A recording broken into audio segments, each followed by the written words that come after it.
I got to keep you straight. The regular meeting of the Putnam County School Board for January 12th, 2021 is now in session. We will have the Pledge of Allegiance to the flag by Mr. David Buckles and the invocation by Mr. Bud McGinnis. Pledge allegiance To the flag of the United States of America and to the republic for which it stands, one nation, under God, indivisible, with liberty and justice for all. Bow your heads.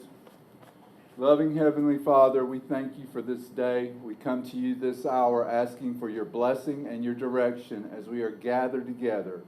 Bless each and every one. We pray for healing, Lord. We pray for healing in our body, in our mind, and in our hearts. We pray for healing in our country in your name. We pray for guidance in the matters at hand and ask that you would clearly show us the path to conduct our work that is to the betterment of our students. Give us wisdom and desire to serve our students, Lord, in a way that's pleasing to you. May our spoken words and unspoken thoughts be pleasing even to you. We ask this in your name. Amen. Amen. You play a song? It's a church song, but it shouldn't have been played. Excuse me. We know it's wrong. Okay, we're to the public comment section. I'm just going to read the guidelines. Oh, I'm so sorry. I'm so sorry. We're going to the presentations. First is School Services, No Kid Hungry by Miss Nikki Hawthorne. Good afternoon, Madam Chair and school board members. We have a virtual presentation by Sky Beard. I'm going to do a little introduction, and then she's going to join us virtually, and I'm going to click through her PowerPoint. We have an exciting new partnership with No Kid Hungry, and just excited to share what we have going on. Sky Beard has served as the Florida Director for No Kid Hungry since January 2019. Prior to her work with No Kid Hungry, she served as the Executive Director for Early Learning Coalition of Brevard County.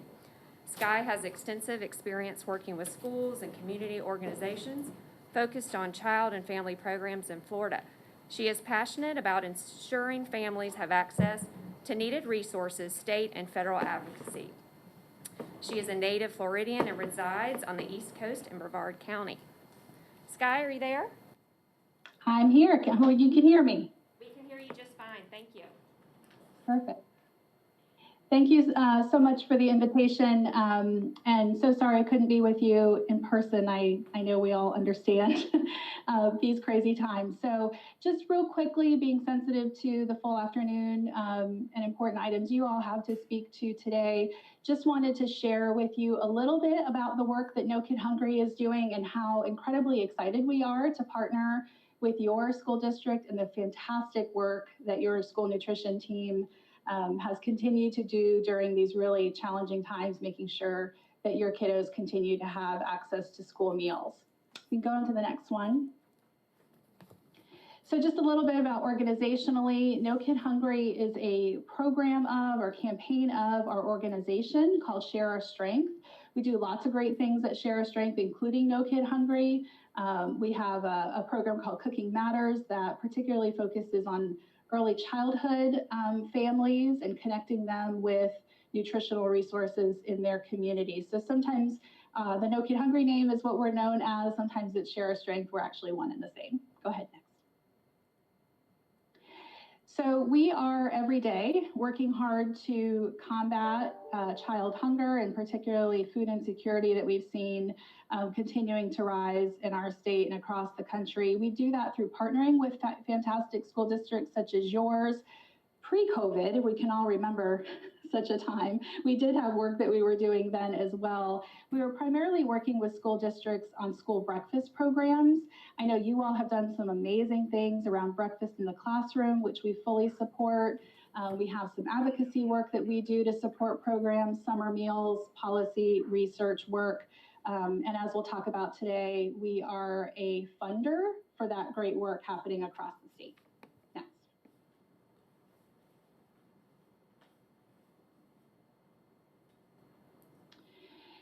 So I don't think I probably need to spend too much time talking to you all about the importance of feeding kiddos in your community because of where we are with the pandemic. Right now in our state, it's estimated that 1 in 4 families are facing food insecurity. So if you think about your student population and what that means to the number of children that you have in classrooms or however they may be participating in education this year, it's a significant challenge.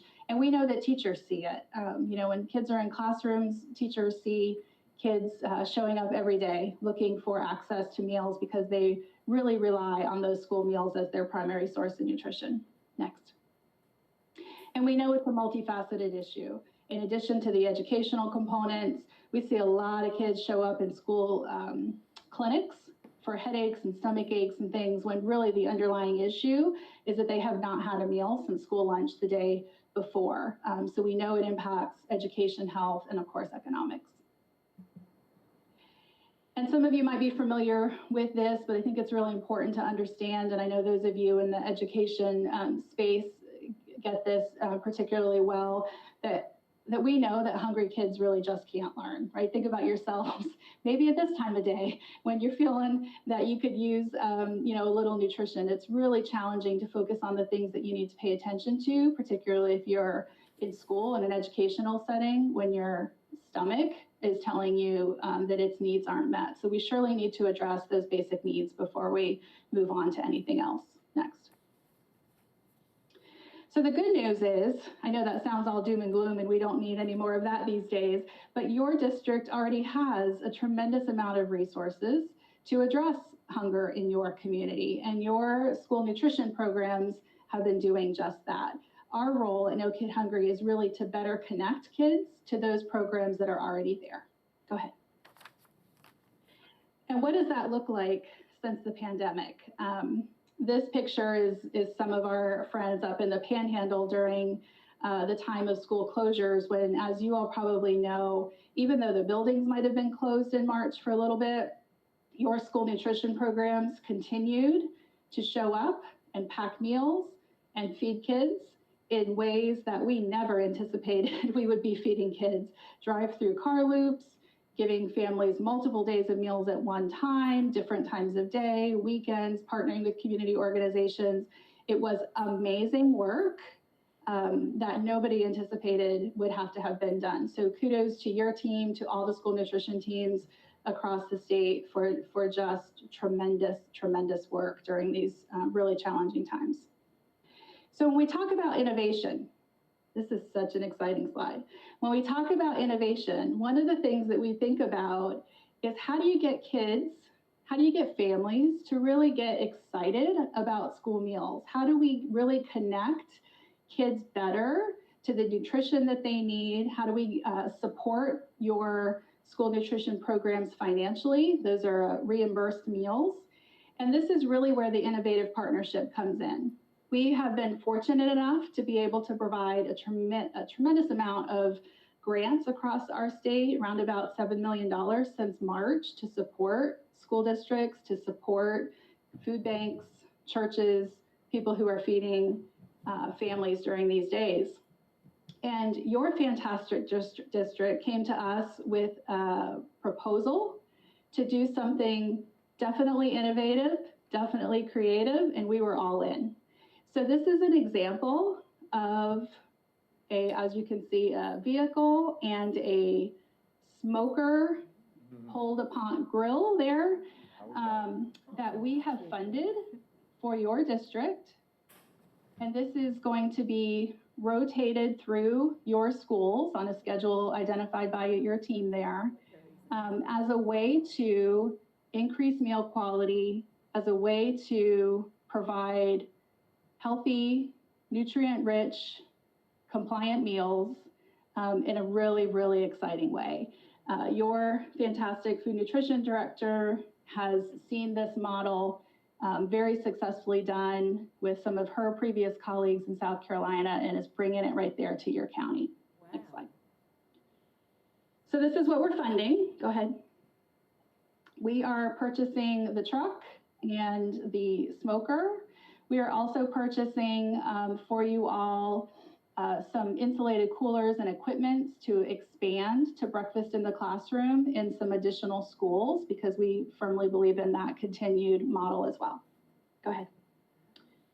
And again, that smoker idea is a really innovative pilot that we are just really excited to see and continue to partner with you all and hear the great things, because a lot of districts want to do the same.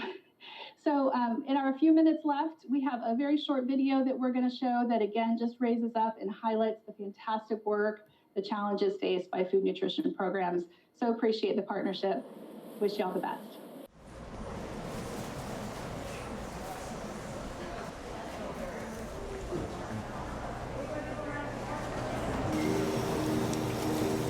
When we heard that schools were closing down and that our public spaces were closing down in response to the coronavirus pandemic, we knew we had to act quickly in order to respond to this emerging need. When COVID-19 hit and all of our schools shut down abruptly, my first concern was Rebecca, and I knew she was going to have a hard time with food. With this pandemic that's going on, it's not safe to go out and get food with 5 children. We count on a lot of the juice and milks. We count on a lot of that. Thank you. My grandchildren are my everything. Before the coronavirus pandemic happened, they ate breakfast and lunch at school. Then one day they just said no school. We were stuck. We didn't know what to do. It wasn't enough food to feed them all day and all night. The free meals we got saved us. We didn't realize how much of a help that we were to her. We're just grateful to be able to service and give her resources. Thank you. Good morning, everyone. Good morning. As a small business owner, we had to come to a halt. Our business has been shut down for these last couple months.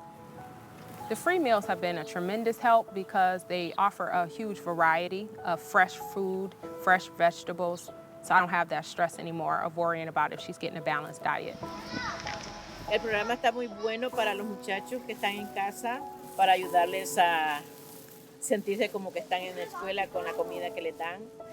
Es una ayuda también para el hogar. Without the free meals, it would be a financial void. It allows my grandson, Tony, to have the grains and the protein and everything that he needs. I'm a stay-at-home mom, and my husband is a graphic designer and social media and website manager, but he recently got laid off.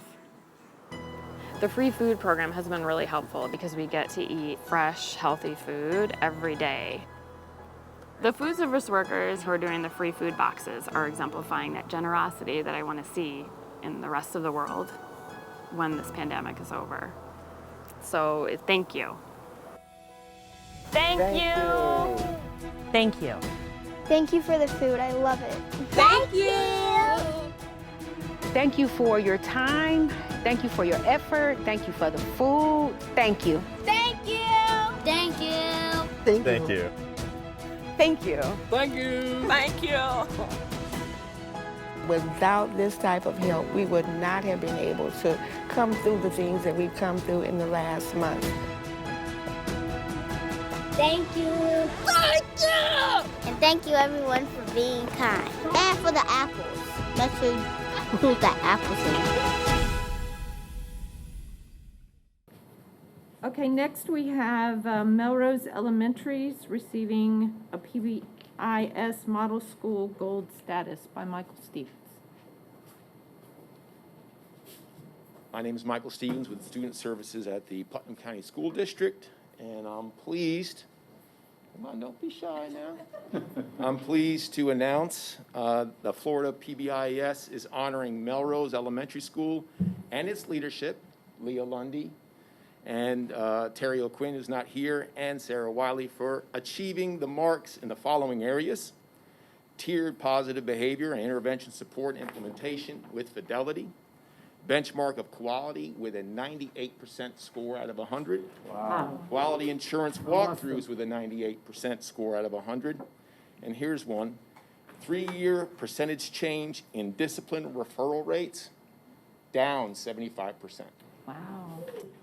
So, by earning these scores, Melrose Elementary School is awarded the honor of Gold Seal Model School for the 2019-20 school year.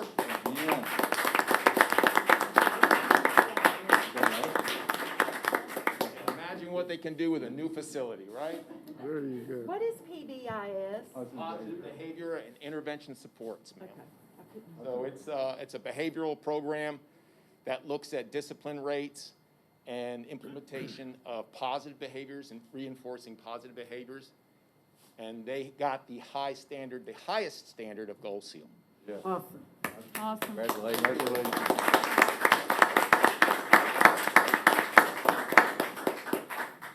Congratulations. Congratulations. Congratulations. And now we have Mr. Jonathan Hinkie with our strategic plan update. See Jonathan. Where is Jonathan? Oh, he's coming. There he Oh, comes. here he comes. He's making a grand entrance.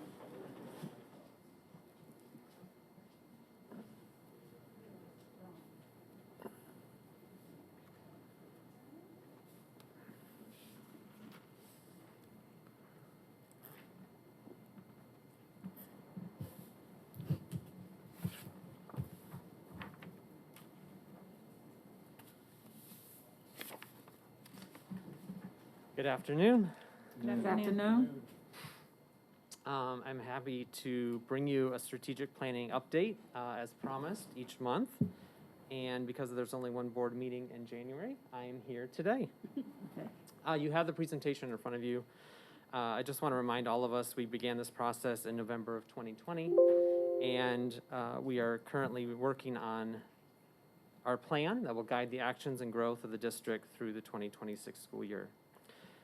Our survey was launched and conducted in December 2020, and we are currently in the development phases of working on strategic plan framework sections 1 through 3, which is actually on your board agenda for today. We are bringing you a little bit later in the agenda the framework we are proposing for a new strategic plan. This is based on researching a number of plans throughout our state as well as throughout other districts in the country, and looking at the way they create their plans and how they put their plans together. We are proposing that we have 4 sections, the first one being called We Are Putnam. This section would be about our vision, our mission, and what we value. The second section would be called Shaping the Future, playing off of our theme.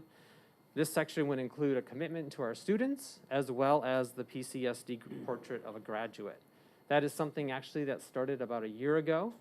Mandy Burney met with multiple groups of stakeholders pre-pandemic and then even after the pandemic.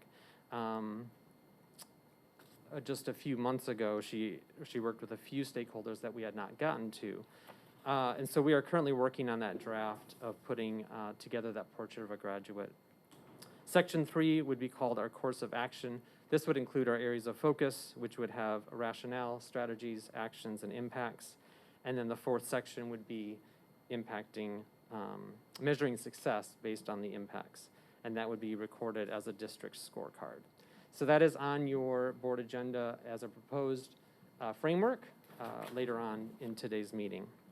A few other things I want to update you on. We have launched a new strategic plan webpage. You have a screenshot there. It is live on our district website. I want to share a few of the things that are on that webpage as of right now. The first one is our timeline status report. This is actually the timeline that you approved as a board in December, the very beginning of this process.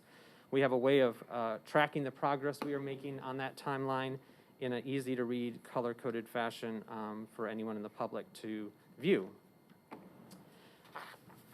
The other thing I'm excited to share with you today are the stakeholder survey results. Again, these are live on our district website. The survey was opened on December 1st. It closed on December 18th. We had a total of 1,358 responses from various stakeholder groups and from all parts of the county.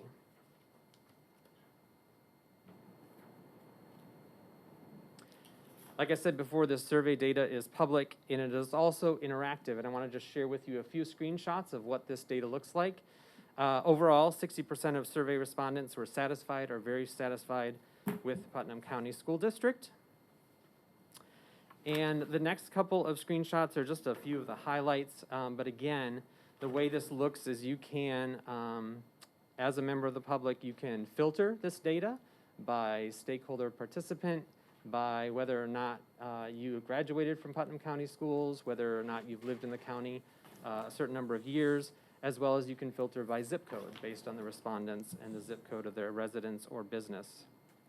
A few highlights. In looking at ratings, we had a section that were ratings of how our current school district is performing. 65% of respondents agreed or strongly agreed with the statement that PCSD has high expectations for teaching and learning. Another highlight, 67% of respondents, of all respondents, responded with a high priority or essential for increasing salaries and benefits for our employees as a priority to consider in our next strategic plan. Another highlight, 73% of respondents selected high priority as essential in graduating students who have employment and life skills as a priority for our next strategic plan. The way the filtering works, I want to just share a couple of examples of that with you. And again, you can go and do some more analysis on your own. If we take something like upgrading classroom technology, I can filter it by just looking at how our employees responded. And so 67% of our employees responded with a high priority or essential, that was something that they valued as a priority. And I could look at that same question and look at each group if I wanted to in the filtering. You'll notice on the right-hand side of the screenshot, you can kind of see there where there are little drop-down arrows, and that is where you filter data if you want to look at specific groups of respondents. And one last one, I can also filter by parents or guardians, so I can look at how our parents and guardians responded. So here is one priority, 68% of them responded with a high priority or essential, that's addressing student social emotional development was important in our next strategic plan. All of this data will be considered by our working groups, which is what I want to talk about next. So as part of our process, we are creating 4 working groups. The working groups will kind of have a broad area of focus, the first one being academic excellence, the next one being school facilities and operations, and then human capital with fiscal management. Those two are paired together because obviously our human capital, when you think about salaries and benefits, that is the greatest fiscal expenditure in our district. And then we have one called the whole child, which looks at all of the other aspects of a student's education beyond academics. These working groups will provide district leaders with input, guidance, and feedback along the way, and they'll be asked to commit to meetings, most of which will be virtual, as well as reviewing documents and providing feedback over the next few months. There currently on the district website is a working group application for those who might be interested in participating as another way of being part of this process. The link there to the form is available on our strategic plan webpage, and it is open until January 22nd at 5 p.m. We would encourage our board members to consider being part of a working group if you would so desire. And you can fill out that form if you would like to, just like everyone else. Those working groups will be include district leaders that have to do with those areas of focus as part of that planning piece. Additional next steps I want to share with you in the planning process. We currently are working on gathering input from stakeholders in small groups, again virtually around our vision, our mission, and our values. In fact, tomorrow we will be doing that presentation with all of our school administrators as one of the first groups to go through that. We also are scheduled to do that with PIDAC, with our teachers of the year, and with some additional stakeholder groups as well.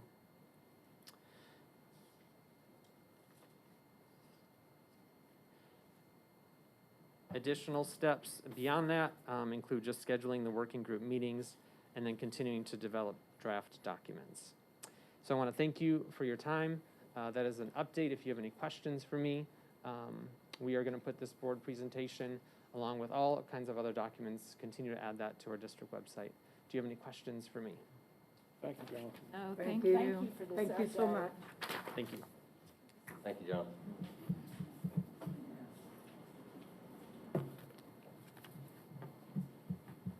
Okay, now we will move into our public comment. I'm going to review the guidelines set in school board policy. Each statement by a member of the public shall be limited to 3 minutes duration. Persons will be recognized in the order in which the requests were received. We will probably exceed our 30-minute time limit, and at that time, I will ask the board to vote on how we're going to proceed with the remainder of the public comment. I'm going to call names in the order, but I'm also going to have the people that are following whoever's presenting to be in the lobby. So I'll call 3 names at a time, and hopefully that will make things a little quicker. First, we have Jackie Huntley, and she and Doris Whittemer are coming together. Jackie Huntley and Doris Whittemer? Whitener, excuse me. Okay, and then in the lobby, if we could have Marcy Lee and Matt Owens. Thank you. Okay, Ms. Huntley. Good afternoon. Good afternoon. We're pleased to be here. My name is Doris Ford Whitener. I'm representing Melrose High School alumni, and I'm going to defer to Jackie. As I approach, I have copies for everyone. Is that something that can be? Yes, ma'am. I don't know. I'll take one and pass it. Thank you. You're welcome. My husband remembers you, by the way, from school. You're his teacher. All right. A long time ago. Long.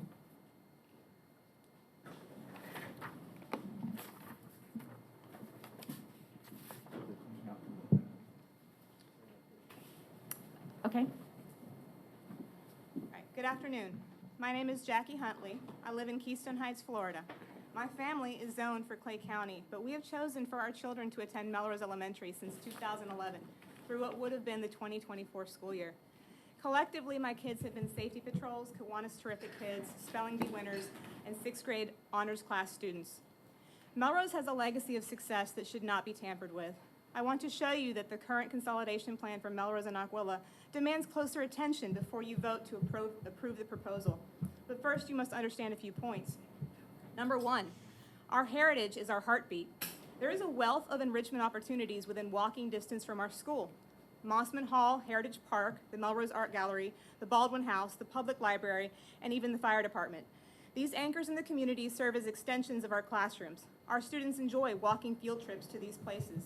It promotes a sense of belonging and is a low-cost, high-yield reward for the hard work they put forth all year long. Our success, number 2, our success comes from support. In addition to the rich culture that surrounds the school, there is no shortage of helping hands at Melrose. We have volunteers and community members who are always willing to step up at a moment's notice. Whatever the need, believe me, they'll fill it. The same cannot be said about Aquilla, as the resources and infrastructure simply aren't there. In fact, Friends of MES is a registered 501c3 that brought in just over $19,000 between January 2019 and March 2020, strictly to support STEAM initiatives at our school. As a result, we have a robust STEM program that reaches every student from kindergarten through 6th grade, and a robotics team that was invited to compete at regionals. We even have an after-school theater club. Number 3, our community needs our commerce. The closure of MES means area businesses will lose revenue during a time when wages are required to go up. Community sports will also be adversely affected, as will local daycares that provide busing for children enrolled in before-school and after-school care. Parents may need to find alternative care options in an already limited market. Number 4, our facilities are not failing. The date built is listed as 1946 in your report, but the majority of our classroom space was built in 1996, with an office and a library added in 2004. It's a unique dichotomy that makes us both newer than Aquilla, yet deeply rooted in the community at the same time.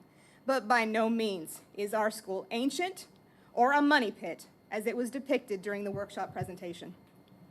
Members of the board, I ask that you take these factors into account as you listen to the various appeals presented before you today. I urge you not to accept the proposal unless it is modified to keep Melrose open. Devise a plan to accommodate Aquila at the Melrose campus during consolidation and construction. This approach may present its own set of challenges, but would give both schools and the community of Melrose the opportunity to prepare for the changes ahead while continuing to provide the resources and infrastructure that make the school a success. Let me be clear, Melrose is already set up for success. Aquila is not. A rushed school closure will present problems that you may not have even considered.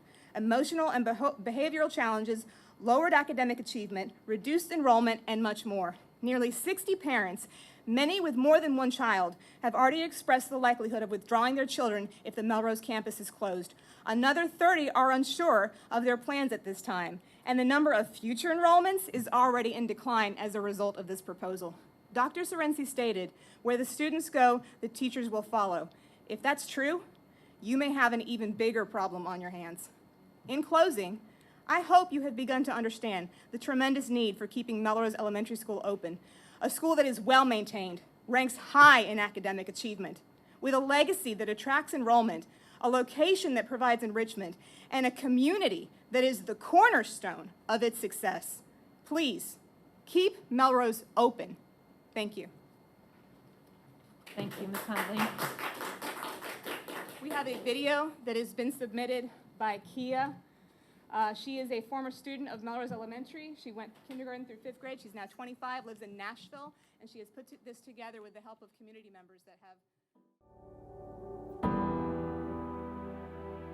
Being from Melrose is foundational to who I am as a person, and that all started at Melrose Elementary. My kindergarten teacher became a dear family friend, and my PE teacher became a lifelong mentor. I am Eliana Rose Wolf. I am 7 years old. You guys teach me so much. I loved it the whole time I was there. I had great teachers. We had a school garden. I was taught to pursue my dreams and a love of reading. It's where I got to display my utter lack of talent in the talent show, and it's where I met my best friends then who are my best friends now. I moved to Melrose when my son was 7 years old, largely because of the school. It's perfect the way it is. Don't mess with perfect. I like my teachers, my friends, and my school. What we had was magic. There's no other word for it. It was magic. It has brought families and friends together through barn dances in the old days to community fundraisers. Melrose is successful because of the support.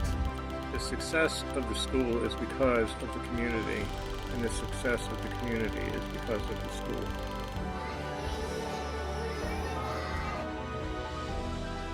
We are Melrose. We are Melrose. We are Melrose. We are Melrose. We are Melrose. We are Melrose. We are Melrose. It will hurt this community if you close this Putting our school. school at risk in any way, shape, We or form. cannot My son afford and to daughter hurt the graduated. economics of this community, disrupt the wonderful I really things we hope have that this school historically. stays up and running. Next, we have Marcy Lee, and if Brandiana O'Donnell will also be in the lobby.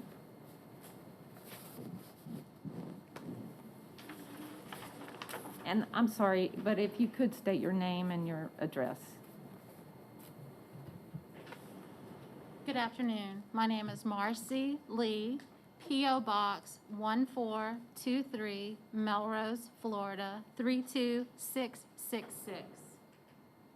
And that's Marcylee. Good afternoon.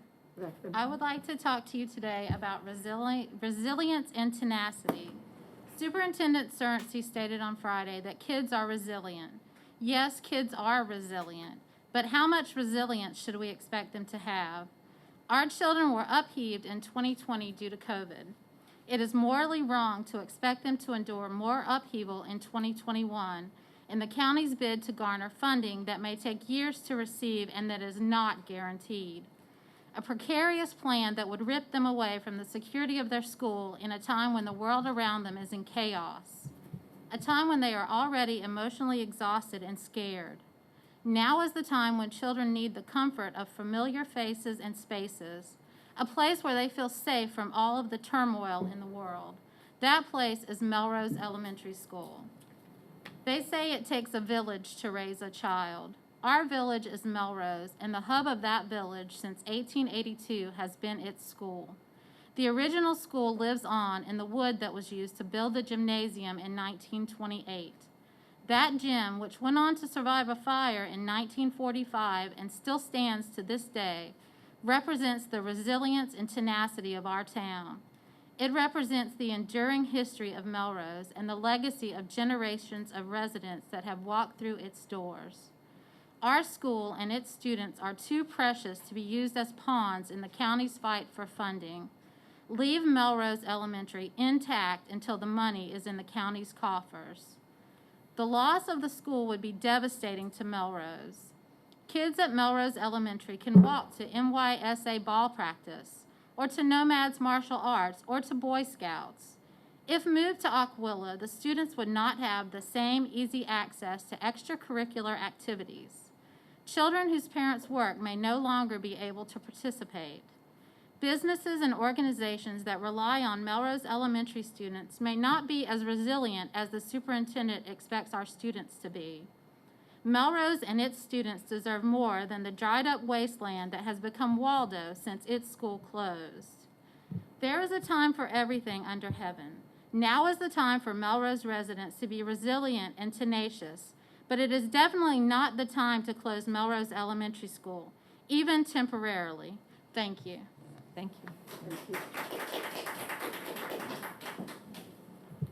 Next, we have Matt Owens.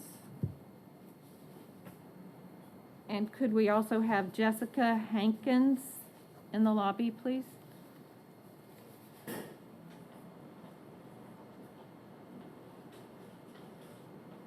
That's Matt. Tell him to come in.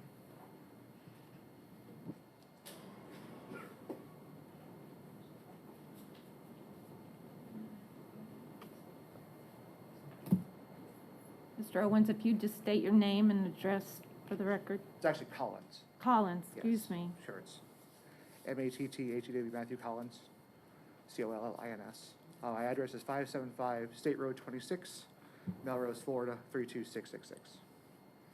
I want to start today by saying I'm not here to throw fruit at you. I know that was a concern for a lot of folks that you get fruit thrown at you, and I'm not going to do that today. I, however, am going to speak from the heart. I can only speak for myself when I say COVID has had a serious impact on my community involvement. For years, I've spent entire days off, many afternoons giving my time, experience, and support to the teachers and staff at MES. As many other parents have, I know I can be at the school and there's no less than 5 or 6 parents there at any given time. As members of the Friends of MES, which was previously mentioned, my wife and I gave much of ourselves to this team initiative. I volunteered to coach robotics with Mrs. Mellon, a team that was here not less than a year ago being congratulated and expecting great things out of Melrose. Our team went from scoring less than 20 points that year, the year before, to the regionals and state in less than a year's time, all because we have that STEM program. It's a program we wouldn't have if it wasn't for our community. And the involved parents and alumni that provided donations to help us facilitate it.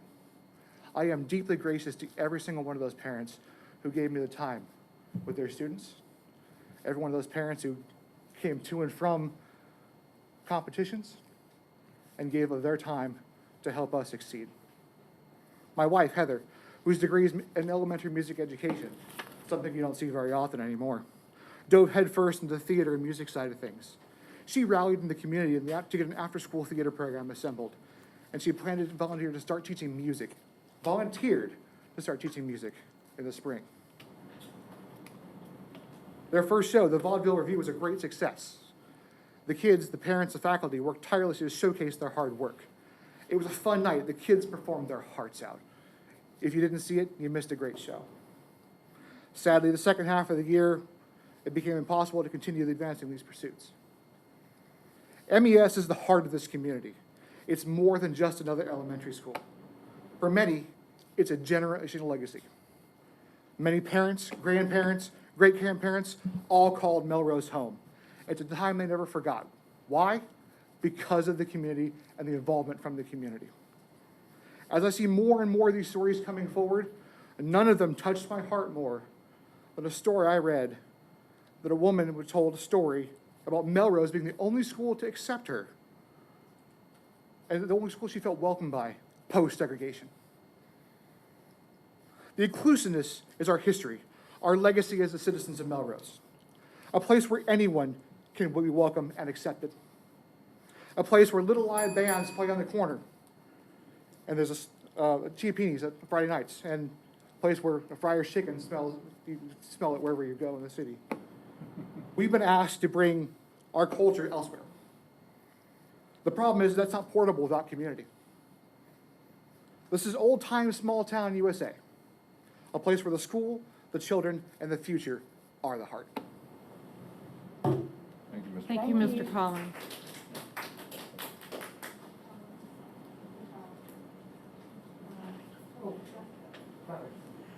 Next is Brandiana O'Donnell. And if we could also have Amy Olstead in the lobby.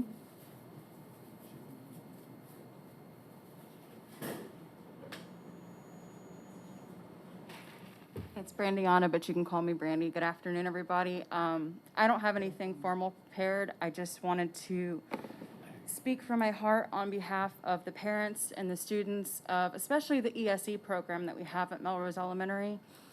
My oldest, my 9-year-old son, is in Miss Tracy Thompson's ESE class, and let me tell you, he spent his pre-K year at Aquila with Mr. Dolan, who was the ESE pre-K teacher of that school, which I was grateful for the ability to put him in a pre-K that was dealing with special needs students.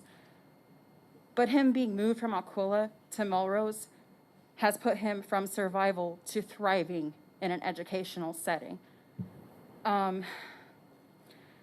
As a parent of a special needs student, I don't know how many of you here are familiar with that, but it is its own set of challenges.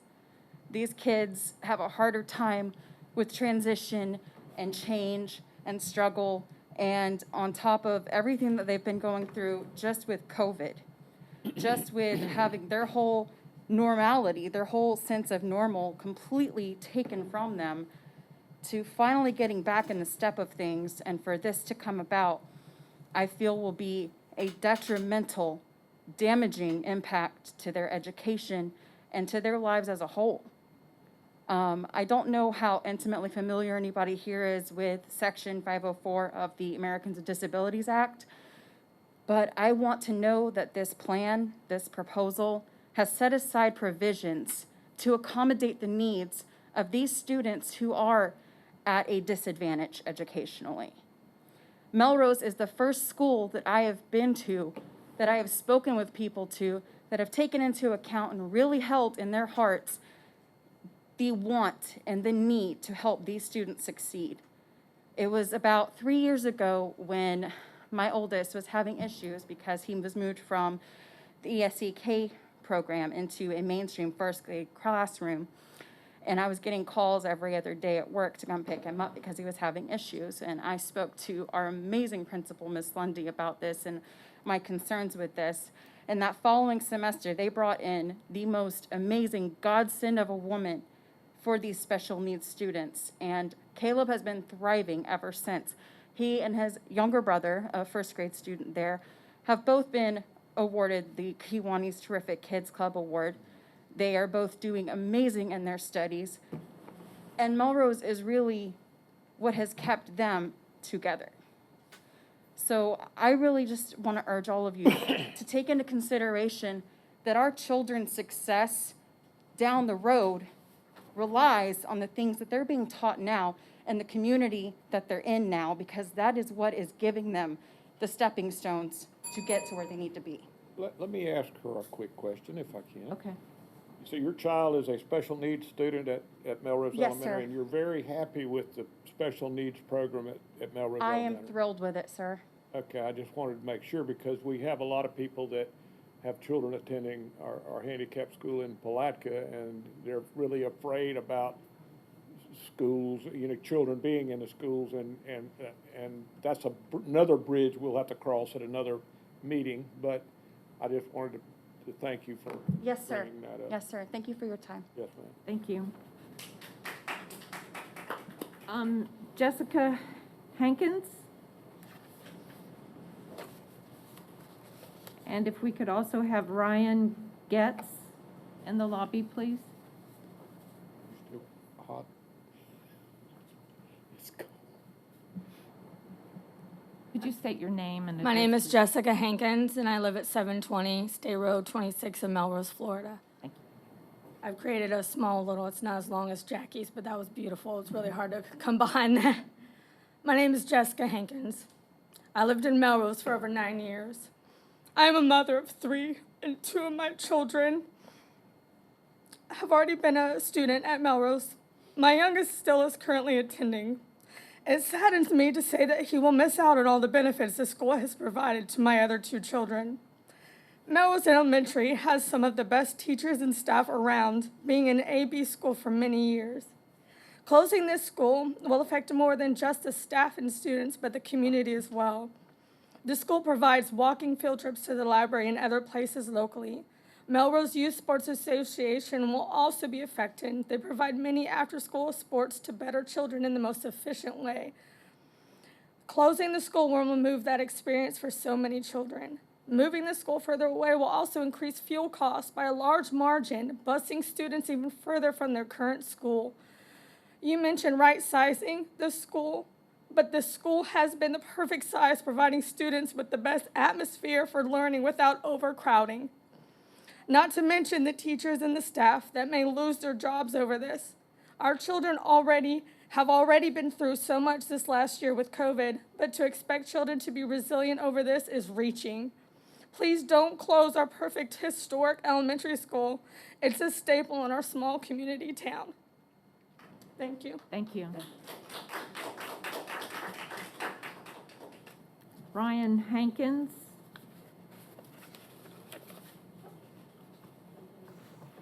Did you have Amy up there? I think Amy was. Oh, I have Ryan Hankins? No? Amy Olmstead, where is she? Well, Amy is 8. There's Ryan Getz is 9. This person is 7. Ryan Hankins? That was her husband, I think, the one that just spoke. I think that they were considering that they could combine their time together so she would have a little. The lady that just spoke? So Ryan Hankins is not speaking? Okay, Can we ask her? Isn't she his wife? yes. Is Ryan speaking?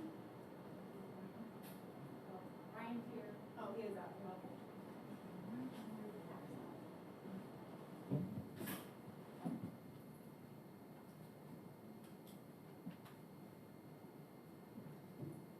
If you could just state your name and address, please. Ryan Hankins, 720 State Road 26, Melrose. As a parent of both current and former students, I strongly disagree with this idea of closing Melrose Elementary. It would be a mistake on multiple levels besides the emotional and historic reasons.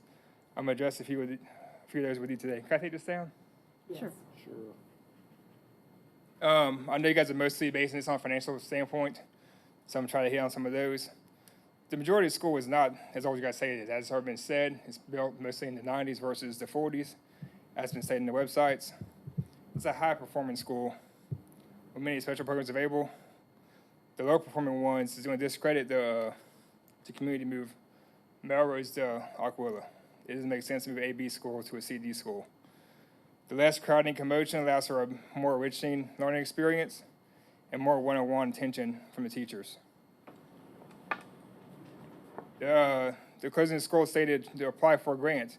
This may not even be rewarded. You're saying you want to get a grant, but you have to close the schools to even apply for it. So there's no guarantee that these funds are going to be available to build these new schools. Again, we're going into the finances of this. The minimum wage of $15 an hour is going to have a negative impact on the state's budget. That was part of the proposal when it was on the ballot. So that means less tax revenue coming into the state. That's less revenue to build these schools. It'll have a negative impact on the businesses. We have many businesses that's utilized, Betty's Pizza, Friars, even the gas station across the streets, all within short walking distances of the school. Parents go over there, students can go there after school. It's going to have a big impact on the community. It also closed down this general traffic community in general. So I'm trying to go through some more notes. Moving the school miles away, the limit parents that have transportation issues, access to the school, after-school programs. Some parents may not be able to take their kids to and after the after-school programs, such as scouts or different sporting events, if it's further away. Melrose has a lot of people within walking distance of the school itself. Increased transportation costs. Someone else should be up later on with more details, but the cost for the busing kids, the wear and tear, the additional mileage, labor costs of the bus drivers, all that's going to play into effect as far as more costs over the next 10 years while this plan, which may not even happen, occurs. Quality schools is a big selling point to the home buyers in the community. As mentioned before, lots of people moved into Melrose for the school. As people move away because of lack of school, property values go down. That's more decreased revenue for the community going to the system to pay for this. Is that my time? Yes. Ryan? You can Okay. finish. You can finish. Ryan, go ahead and finish it, yeah. Let's see. MYSA, the Sports Association, has a working relationship with Melrose. They have several fields next door. The loss of Melrose Elementary to help support that business, or MYSA, is going to disservice the community. MYSA serves several goals. Besides helping with social interaction and development of kids,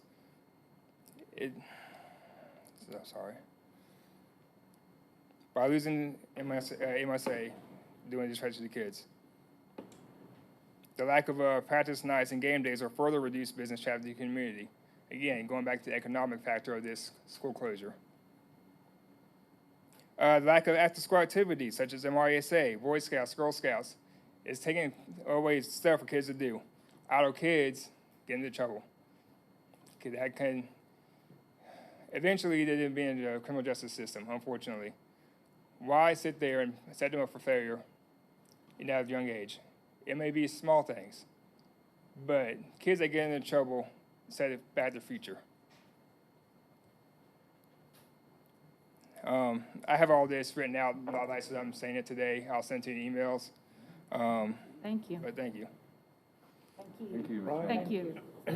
I was going to let Ryan know that in the 90s, when the district rebuilt the older part of Melrose School, I was school superintendent. We did that. We tried to preserve it to get another 25 years or more out of the school, which we've just done. That old facility is still old, and hear me when I tell you this, and Ms. Huntley needs to remember, if you remember, we were this close one day from a teacher moving her classroom of students out of one of the old classrooms in the old historic building into a going out for like a field trip type thing, and as soon as they got out, the entire plaster ceiling collapsed, and fortunately no one was killed. The most of the school is not that old. I'm just telling you, that was, I understand what you're saying, it's not that old, but that's, to comply with state standards and all, things have to be done. And I don't think anybody here wants to close the school. We're just trying to figure out how to make it new again. One thing I didn't address, I just now talk about again, is Owens Rock Willow did not being placed in portable buildings. That means high concentration of kids in a small area. COVID is still concerning many people. So now you're increasing the chance of COVID spreading in the communities, and also you have the cost of having these programs brought in. Yeah, that How much is wasn't, gonna cost the school system? that wasn't my question, but I understand how far you can go with other examples, but I was just telling you, the facility has problems that have to be addressed, and, you know, is it historic? Yes, I was superintendent when we rebuilt the gym, kept the old wood, but I'll tell you what, it was a nightmare trying to keep it to state standards, and I bet you I don't state, think the community's against revamping it, but sitting there closing it on a 10-year plan, which may not even take place, you know, the community cannot handle closing our school for 10 years. I think you need to we're gonna take all this into consideration and at some point make a decision, and the superintendent is very fluid. He really has a plan that he has to stick to, but at the same time, we're gonna find avenues of things that may need to change. So nothing is in writing yet, other than we do have a plan. Well, a plan to get a plan is not a plan. Well, that's not. But a proposal to get a plan is the beginning of making a plan. Got to start. It needs a lot more work. Melrose does needs a lot more work. It Plan does. needs a lot more work. Thank you, Mr. Hankins. Laurie Thank also you. wouldn't be in here. Amy Olmsted.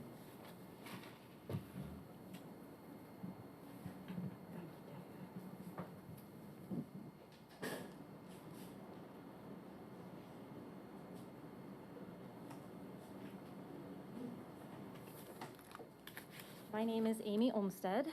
I live in Melrose. I'm at 233 Swan Lake Drive, Melrose, Florida. I've lived in Melrose for the past 14 years with my husband and 2 children. Both of my children now attend QI Roberts, but they attended Melrose for their K through 6 years, and Sammy, my youngest, was also in the pre-K program. I've spent the last 10 years there in different roles. I've been a volunteer, I've been a substitute, I've been a full-time substitute, and I even got to teach 1 year as a specials teacher. But in addition to the time at Melrose, MES, I've also had the privilege to serve on PIDAC for numerous years. I've been, sorry, I thought I could do it, but I can't. It's too hard.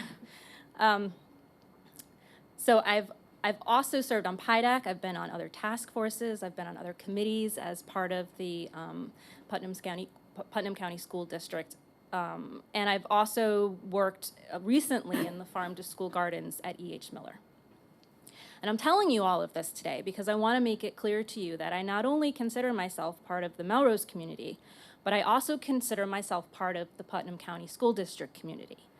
And I understand the difficult tasks that you face when you're determining the best course of action for all of the children in Putnam County. I've seen it done numerous times, and it's very difficult. And sometimes those decisions mean making sacrifices for the greater good. But with the information that you've given us at this time, I strongly believe that closing MES is too much of a sacrifice.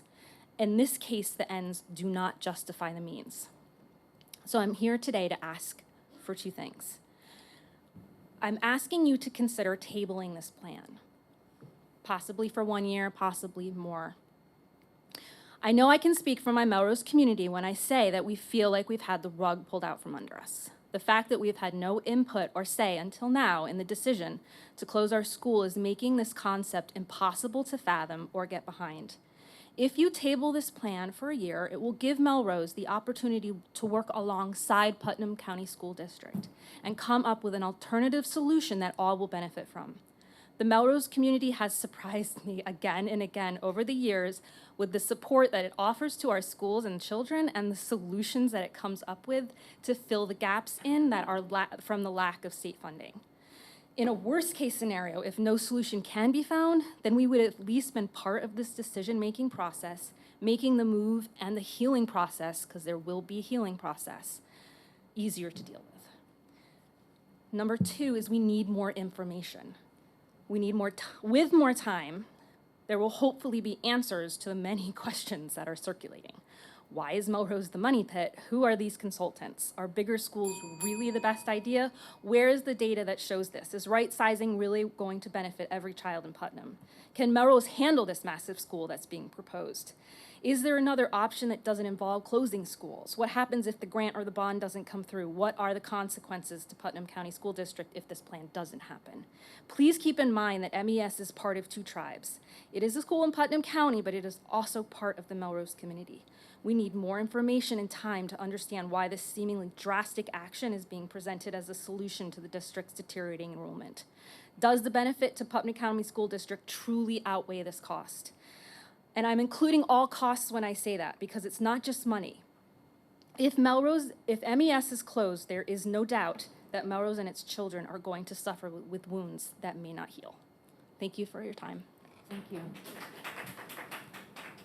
Madam Chair, this is the end of the 30 minutes. We can take a vote to continue. Okay.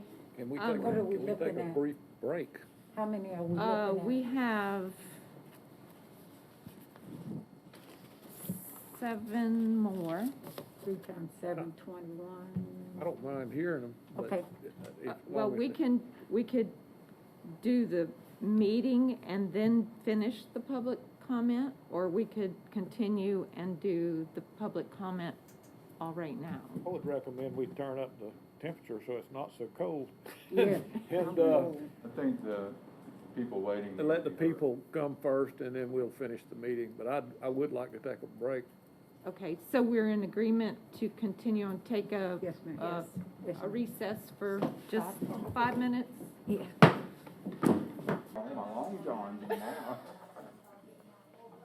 Oh, Miss Gilliard, she's talking. Yes. Oh, merciful heavens. Is Miss Gilliard right there? Is Miss Gilliard standing there? Oh, she's still waiting. Okay. She's still doing what? She's waiting. Thanks. Oh, Restroom maybe. take a number. David. You've been staying out of trouble. So. You look like the Green Lantern and that's wrapped around your head. What do you prefer me to wear, pink? You look like Ralph. If it don't matter what color I wore, you'd make fun of me. You look with your. It's just a You lie. look like Looks like Ralph. he's about ready to sprout. I can't believe y'all don't have sheriff's department masks. We don't wear. Yeah, but Like a little I think seed that pod might be ready more to sprout. I know it looks more comfortable, but it's creepy. Isn't David your daddy? A little creepy. Mike, yeah. And Tia's Ralph's his my mama. granddaddy. I went to school Ralph with was your Tia. granddaddy, because I used to fish with your granddaddy, and Yep. I'd come home from school and I'd go by, and when I lived in Still Interlochen, doing and atomic habits. I'd get Coke peanuts from him. I love Ralph. I was in But y'all Girl do Scouts it with like his that. mama. Look steady, you just read it. You got kicked out of Girl Scouts. No, I'm just a dropout. That's when they carried stone tablets and stuff. Yeah. Thanks a lot. That's when we used the brownie hut.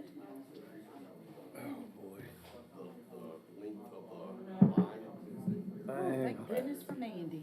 She brought me a cup of hot coffee. Well, Holly had it where you could hang beef. When I first came in. I'm over here sweating. Yeah, you got a vest and all. Yeah, and so I said, It's always easy They to did, put more on. didn't If I they? start I mean, taking I more off, didn't even it gets kind of funky. thought about turning on my fan.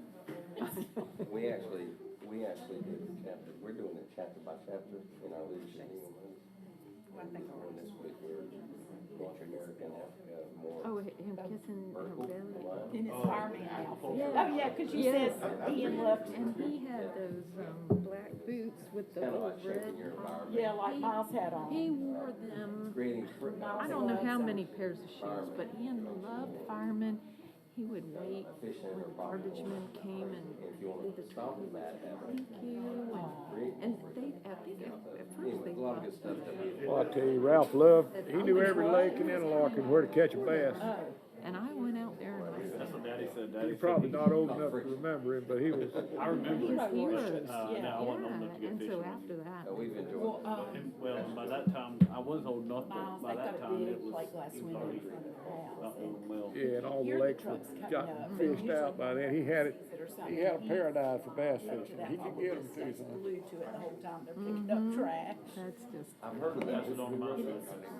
He loves it. Does.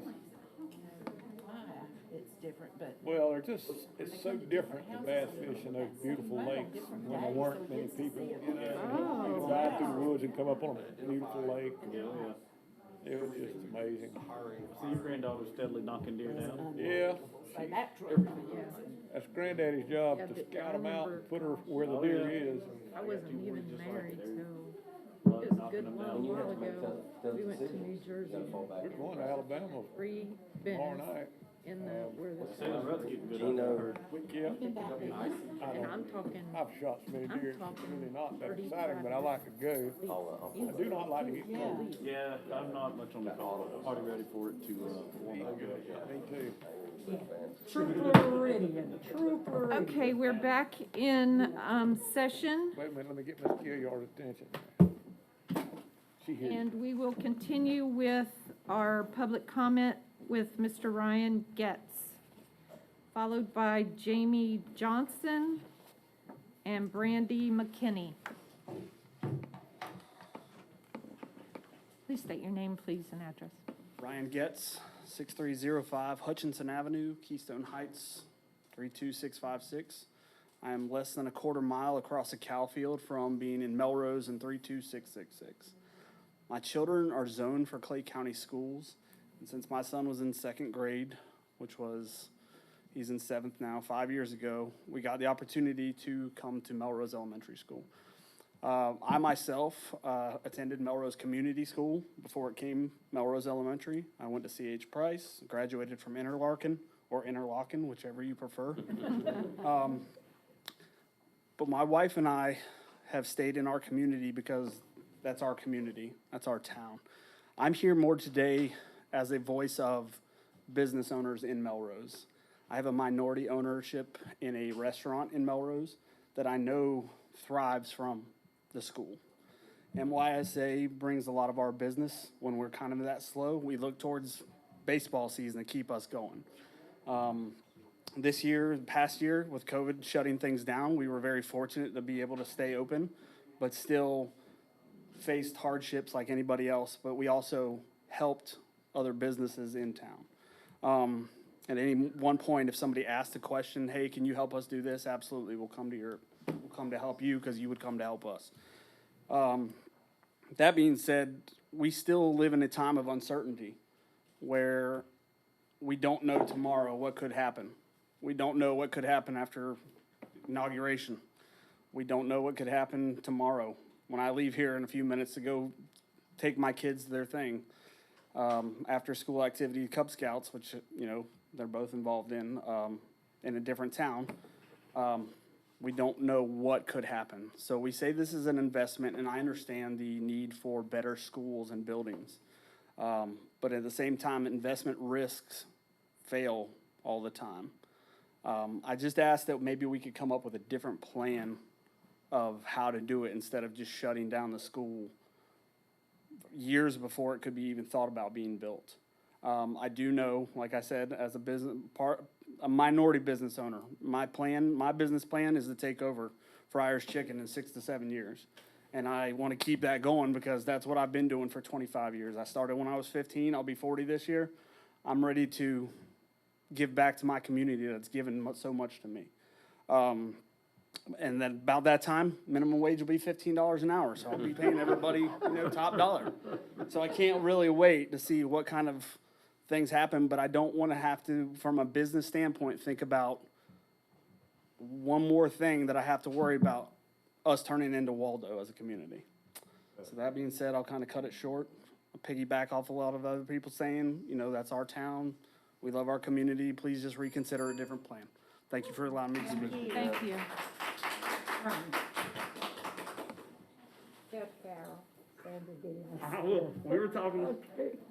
Next, we have Jamie Johnson. And William Shapini could come in the lobby also. Oh, okay, good. Jamie Johnson. This down, Wise? Yes, you may.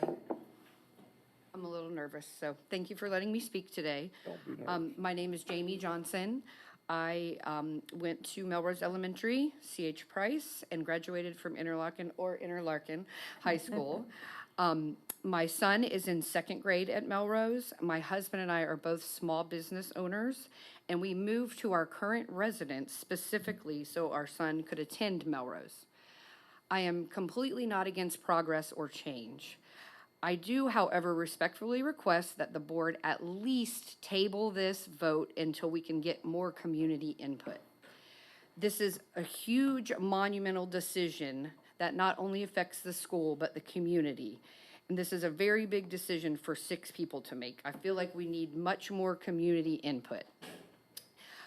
This is a very far-reaching plan. Ultimately, the children that are currently enrolled in elementary school will not reap the benefits from this proposal. My son is 8. By the time this comes to fruition, he'll be 18. So you're asking a lot from us as parents, a lot of compromise from us as parents for the future education, which I am not against future education. I just personally, as parents, this is a huge thing for you to ask from us. And I feel like really that this plan has put the cart before the horse. There are too many unguaranteed variables in this plan, namely the unsecured funding. Our government is currently experiencing civil unrest. We're in the middle of a pandemic, and it just now is not the time for our children to face more uncertainty based on a plan that is not guaranteed funding. I've had lots of discussion with my peers since this has come about, and the approval of this plan will really cause people to leave the Putnam County school system. Parents are in search of Melrose parents are in search of other options. We do not want to have to go to Aquila. We want to stay at our school, and we will work with you in any way we can to make that happen. Parents are applying for variances already in different counties. I spoke to 2 parents specifically that are trying to get a variance for out of county. Other people are interested in private schools, and somebody I talked to on the sidewalk is forming a homeschool group. So please do not make us leave our community. We chose to have our children go to a small school. We are invested in our community. We would be happy to help you any way we can to get through this process together, not to be on the back end of the process. Please don't underestimate our community's influence and drive to make great schools. We want to continue that, and we are a small community that sticks together, and we ask you not to forget us. Thank you. Thank you. Brandy McKinney.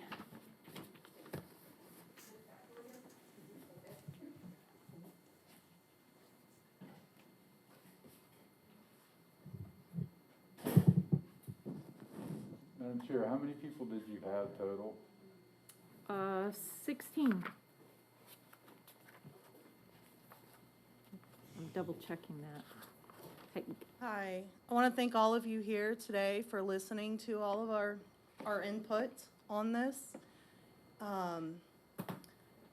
It's very important to our community that this school stay open. We don't know how we're going to survive without it. It's been a lot to process this information on top of the pandemic and everything else going on.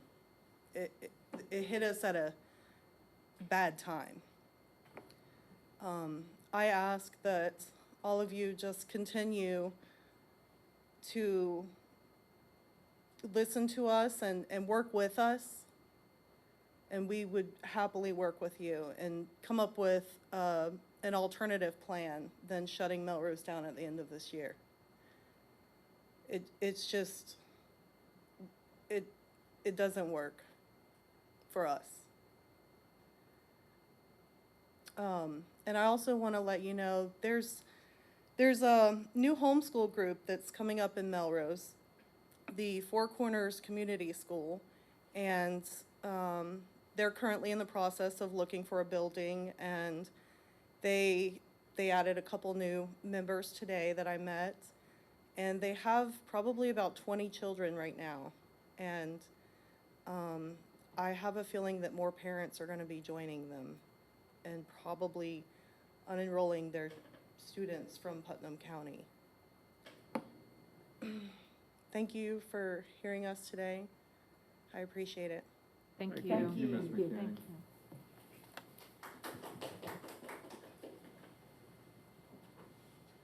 Oh, can I add one more thing? You sure can. This was really important. Miss Lundy, we ask that if the school has to close and Aquila is the only option, that Miss Lundy please come. We don't think we can do that without her. Thank you. Thank Pretty you. great.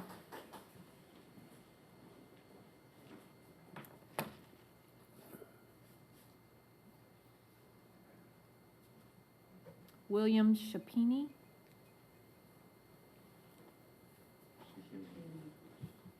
I'll take this off because it fogs up my glasses. I'm with you. These things are awful. Thank you so much for hearing us today. We really appreciate it. I'm going to take you back a little bit in time, but not too far. I graduated from Melrose High School in 1958. And from there, I went to University of Florida. And I thought, when I went to the university, I said, this is going to be tough because I have to compete against kids from Miami and Jacksonville and even Palatka. And, right. And but you know what? I did well. And from there, I went on to work in Latin America for several years. I ended up in Atlanta working for the U.S. Department of Education, from which I retired. Where did I retire to? Melrose. I have a second grader in Melrose Elementary School, and we're just thrilled with her achievement there. And for several years, we would ride by the school, and I would say, Mariella, see that school there? That's where Daddy went to school, and that's where you're going to go to school. And she was thrilled to be able to do that. And now she's at home on the computer through Melrose, however. She still has a Melrose teacher. She started out with, they transferred some of the students over to Aquila, and it did not work out well, and they transferred them back to Melrose, where she has a very good teacher, very organized, and she's learning well. I just wanted to say that there were 20 in my graduating class. And in a small school like that, even I, at 120 pounds, could play football. And I played basketball for 5 years.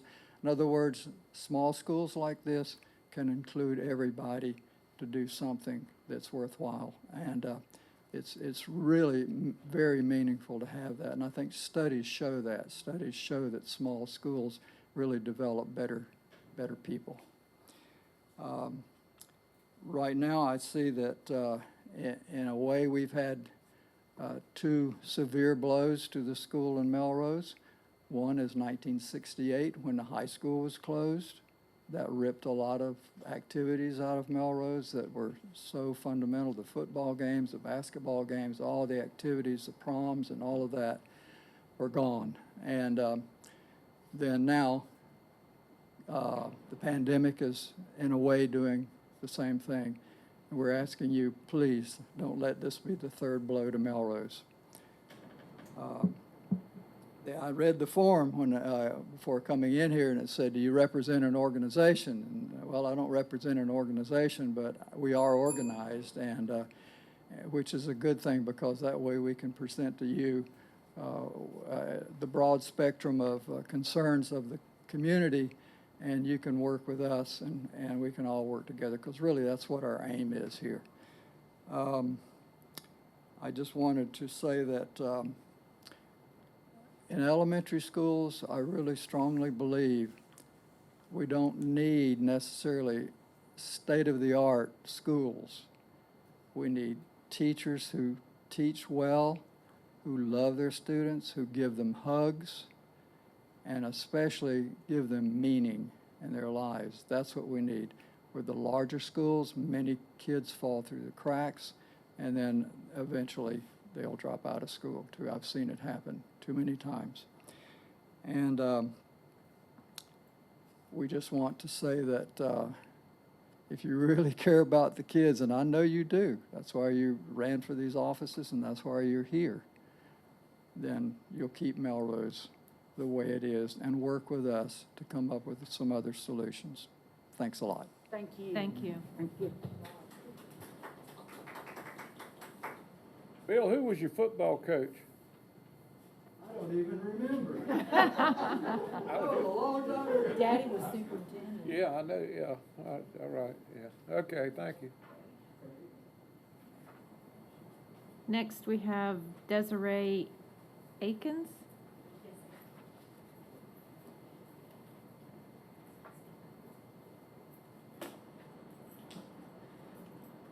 I don't want my glasses to fog. I'm Desiree Akins. I live at 145 Letty Lane in Palatka. First, I'd like to take an opportunity to thank you. Thank you for your dedication to our community, and thank you for the love that you have for our kids. I'm here today to represent E.H. Miller. I don't have the forces behind me that Melrose Elementary has with them today, It's okay. but I assure you that I do not stand alone. Our son is a 13-year-old medically fragile student who's attended E.H. Miller since he was 3 years old. He's been with the same teacher, Tammy Heath, for the duration of his school career. It took not only his father and I quite some time to feel comfortable with leaving our medically fragile son with another caretaker, but it took a long time for our son to build that trust with his teacher as well. Over the years, Miss Heath has went above and beyond to build a beautiful bond with Dalton.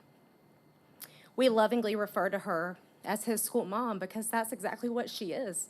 She's a bonus mother to him. She knows him just as well as we do. And I don't know that you can love a child as much as she loves Dalton that is not part of your DNA. Dalton is 100% dependent. He's wheelchair bound, tube fed, he wears diapers, and he cannot verbally communicate effectively. If I were to bring him in here today to meet you, the only thing that you would understand that he could say is mama. When he says mama, he's referring to one of two people. It's either myself or it's Miss Tammy. Miss Heath knows what every noise, eye movement, gesture, and jerk means with our boy. The thought of him being torn away from Miss Heath is unbearable to me. I'm sorry. Okay.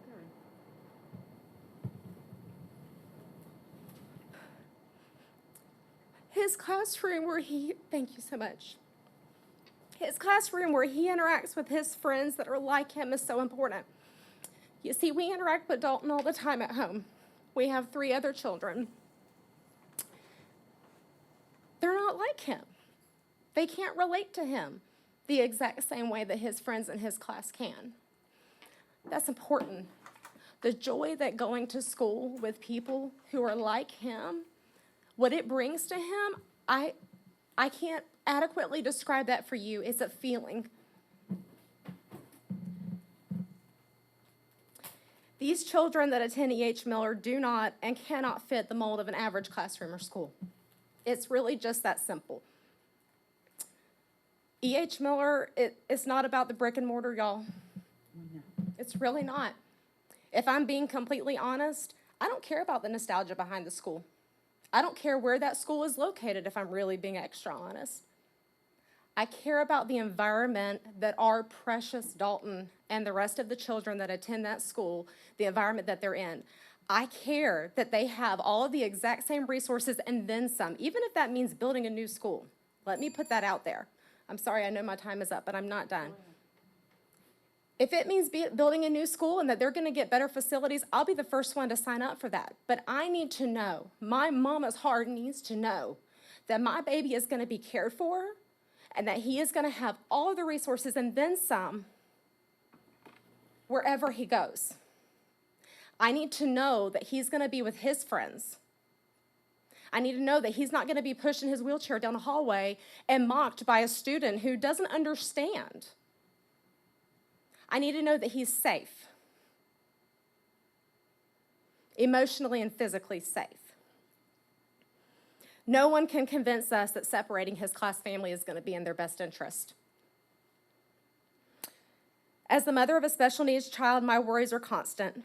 They're so much deeper and they're different than the worries that I have for our able-bodied children who can communicate. As a matter of fact, we almost lost Dalton this past summer. And if anybody has had to experience that in your life, you know what I feel. You understand the fear that is behind that, and it's real. We spent the entire summer in the ICU. The one and only worry that I do not have in this life when it comes to Dalton is that he is cared for when he is at school. Every need he has is met, and it's met with the utmost love and attention, consistently.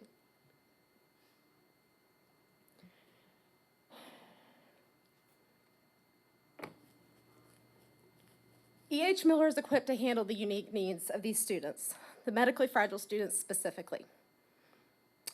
I'm truly concerned that another facility will not be equipped to handle this.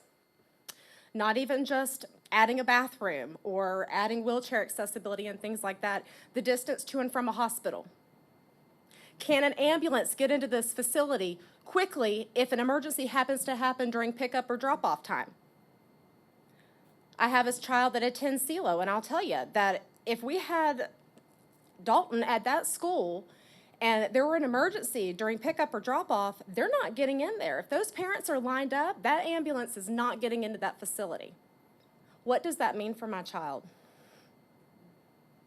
I'm scared. I don't know the answer to that. Because of this and so much more, I could stand up here all day. When I see the proposed plan for the E.H. Miller students as to be determined, I know that's not really how y'all intend for it to feel, but to me, to be perfectly honest and transparent with you, that scares the hell out of me. That's scary, that just to be determined. Y'all, I need so much more than that. The rest of the mamas and the daddies that are like my husband, we need more than that.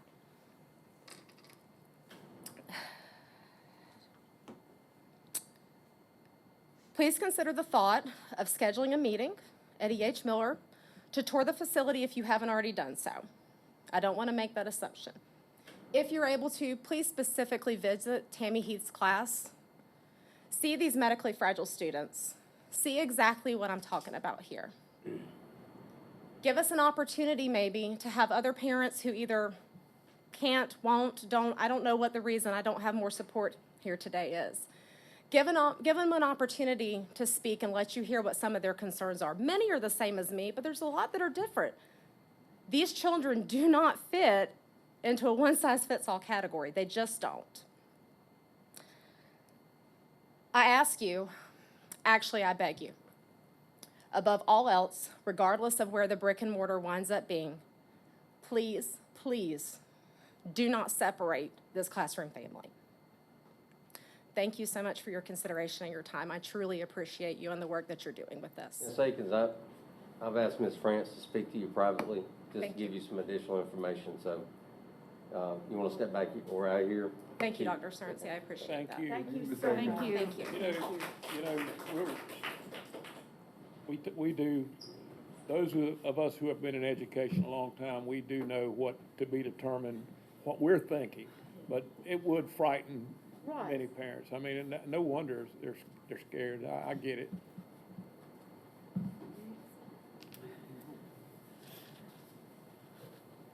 Next, we have Kathy Napier and Ian, her son.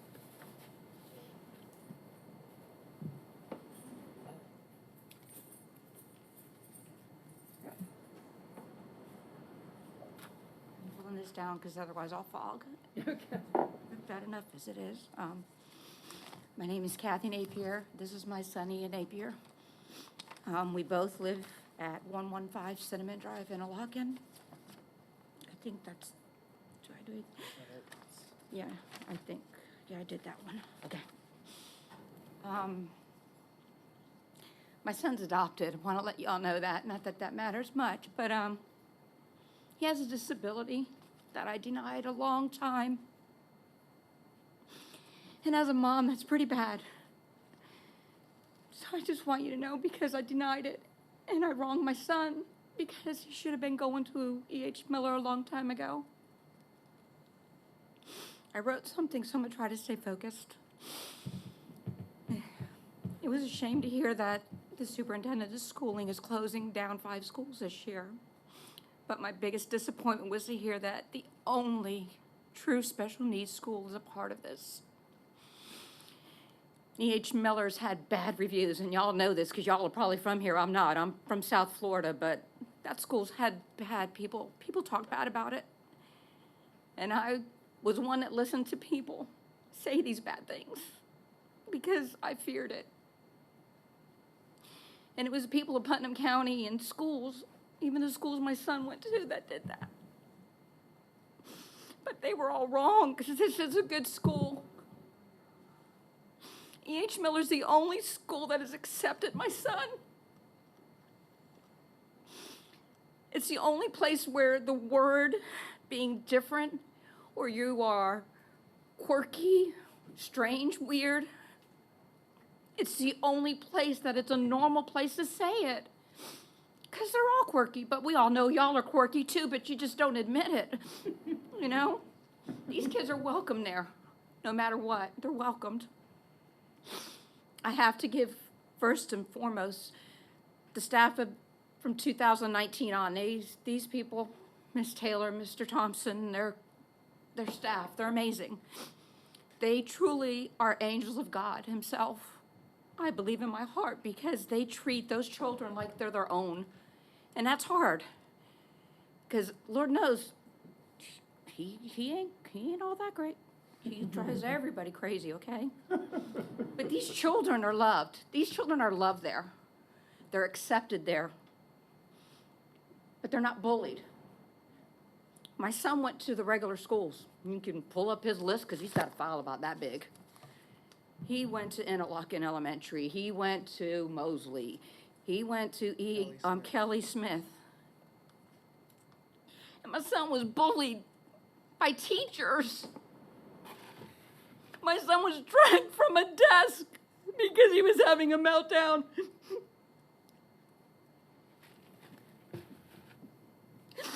My son was Baker acted because of it all. And every day on those little papers that the teachers sent home, they told me my kid was a bad kid. I have never felt like a disappointment in life. To hear that, because I believed them instead of believing who I really am in my heart. Until I sent him to T.H. Miller. After that Baker Act, he went there because, first off, we were crazy. My husband and I didn't know what we were going to do. What happened with the regular schools, it broke my family. It made my family hurt all the time. And, you know, it almost broke my marriage up. It was bad. Friends know me, and they'll know that I said, did I do wrong by adopting him? Because I'm not doing justice. I swear I really only got 2 more paragraphs. Ian has been diagnosed with PTSD, okay? But I'll tell you this much. He loves his school. He loves those teachers there. He loves that principal. Oh my gosh, he loves them. And they love him. He's never felt safer. And that's what he tells me, Mom, I feel safe. He's allowed to give me a phone call. The most important thing is he doesn't get bullied and told what a bad kid he is. He may make some bad actions and bad, foolish things, but y'all know y'all are doing it too at times. You know, we all do it. I'm guilty of it too. But we all make mistakes, but we're not bad people because we make mistakes. That's why God let Jesus die on the cross for us, okay? And what our nation was built on. He's trusting again. That's good, because not only is he trusting school, but he's trusting his dad and myself for letting him go to school, because he didn't want to go to school. He was like, he did not want to go to school. But I'm asking you from my heart, and Ian wants to speak as well, but I want to ask you from my heart, please don't let him down again. Please, Please don't break him any more than he's already been broken. Please don't break my kid. I want him to be happy. And he's never been happy, but now those teachers love him and they need each other. We didn't have the big crowd out there screaming and cheering and chanting for E.H. Miller, E.H. Miller. But I'm chanting inside. So please, he's just being fixed and I can't have him broke anymore, okay? So please think about it. I'm begging you, okay? Thank you. Thank you. Ian? My name is Ian Napier, and I go to E.H. Miller as a student there, and I feel safe there, as my mom said many of times. The people there are not just my family, not just my friends, they're my family. They have been there for me for 4 years, and I feel safe there, and I love it there. And it would tear me up if y'all shut down that school. That school, I don't know where else I would go. And that school has been nothing but amazing for me. They have made me the person, they have gave me the courage to stand in front of everybody here today and stand in front of the internet today and tell y'all how much that school has done for me, what they have done for me, how long they have been there for me. They have been amazing in my life. They have been a blessing. And if y'all take that school away, what will happen with me? What will happen with the students like me? We need to stand united as people. We don't need to divide. We don't need to divide and conquer, whatever they say. We need to stand united. And I don't want to go take away from my school. I want my school to stand, be there for kids other than me. Because they have been there for many people. This school is more than just a school. It is a home to those who need it. And I'm sorry about the funding and all that. If I could, I would help. But I don't need my school shut down. My school needs to stand.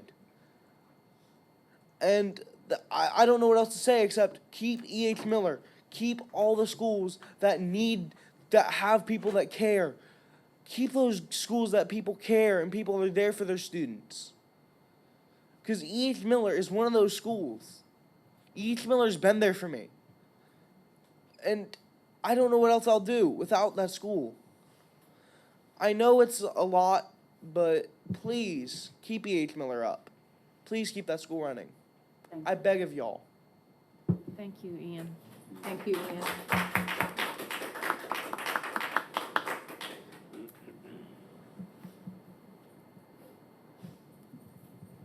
And we have one more. Didn't see Jackie.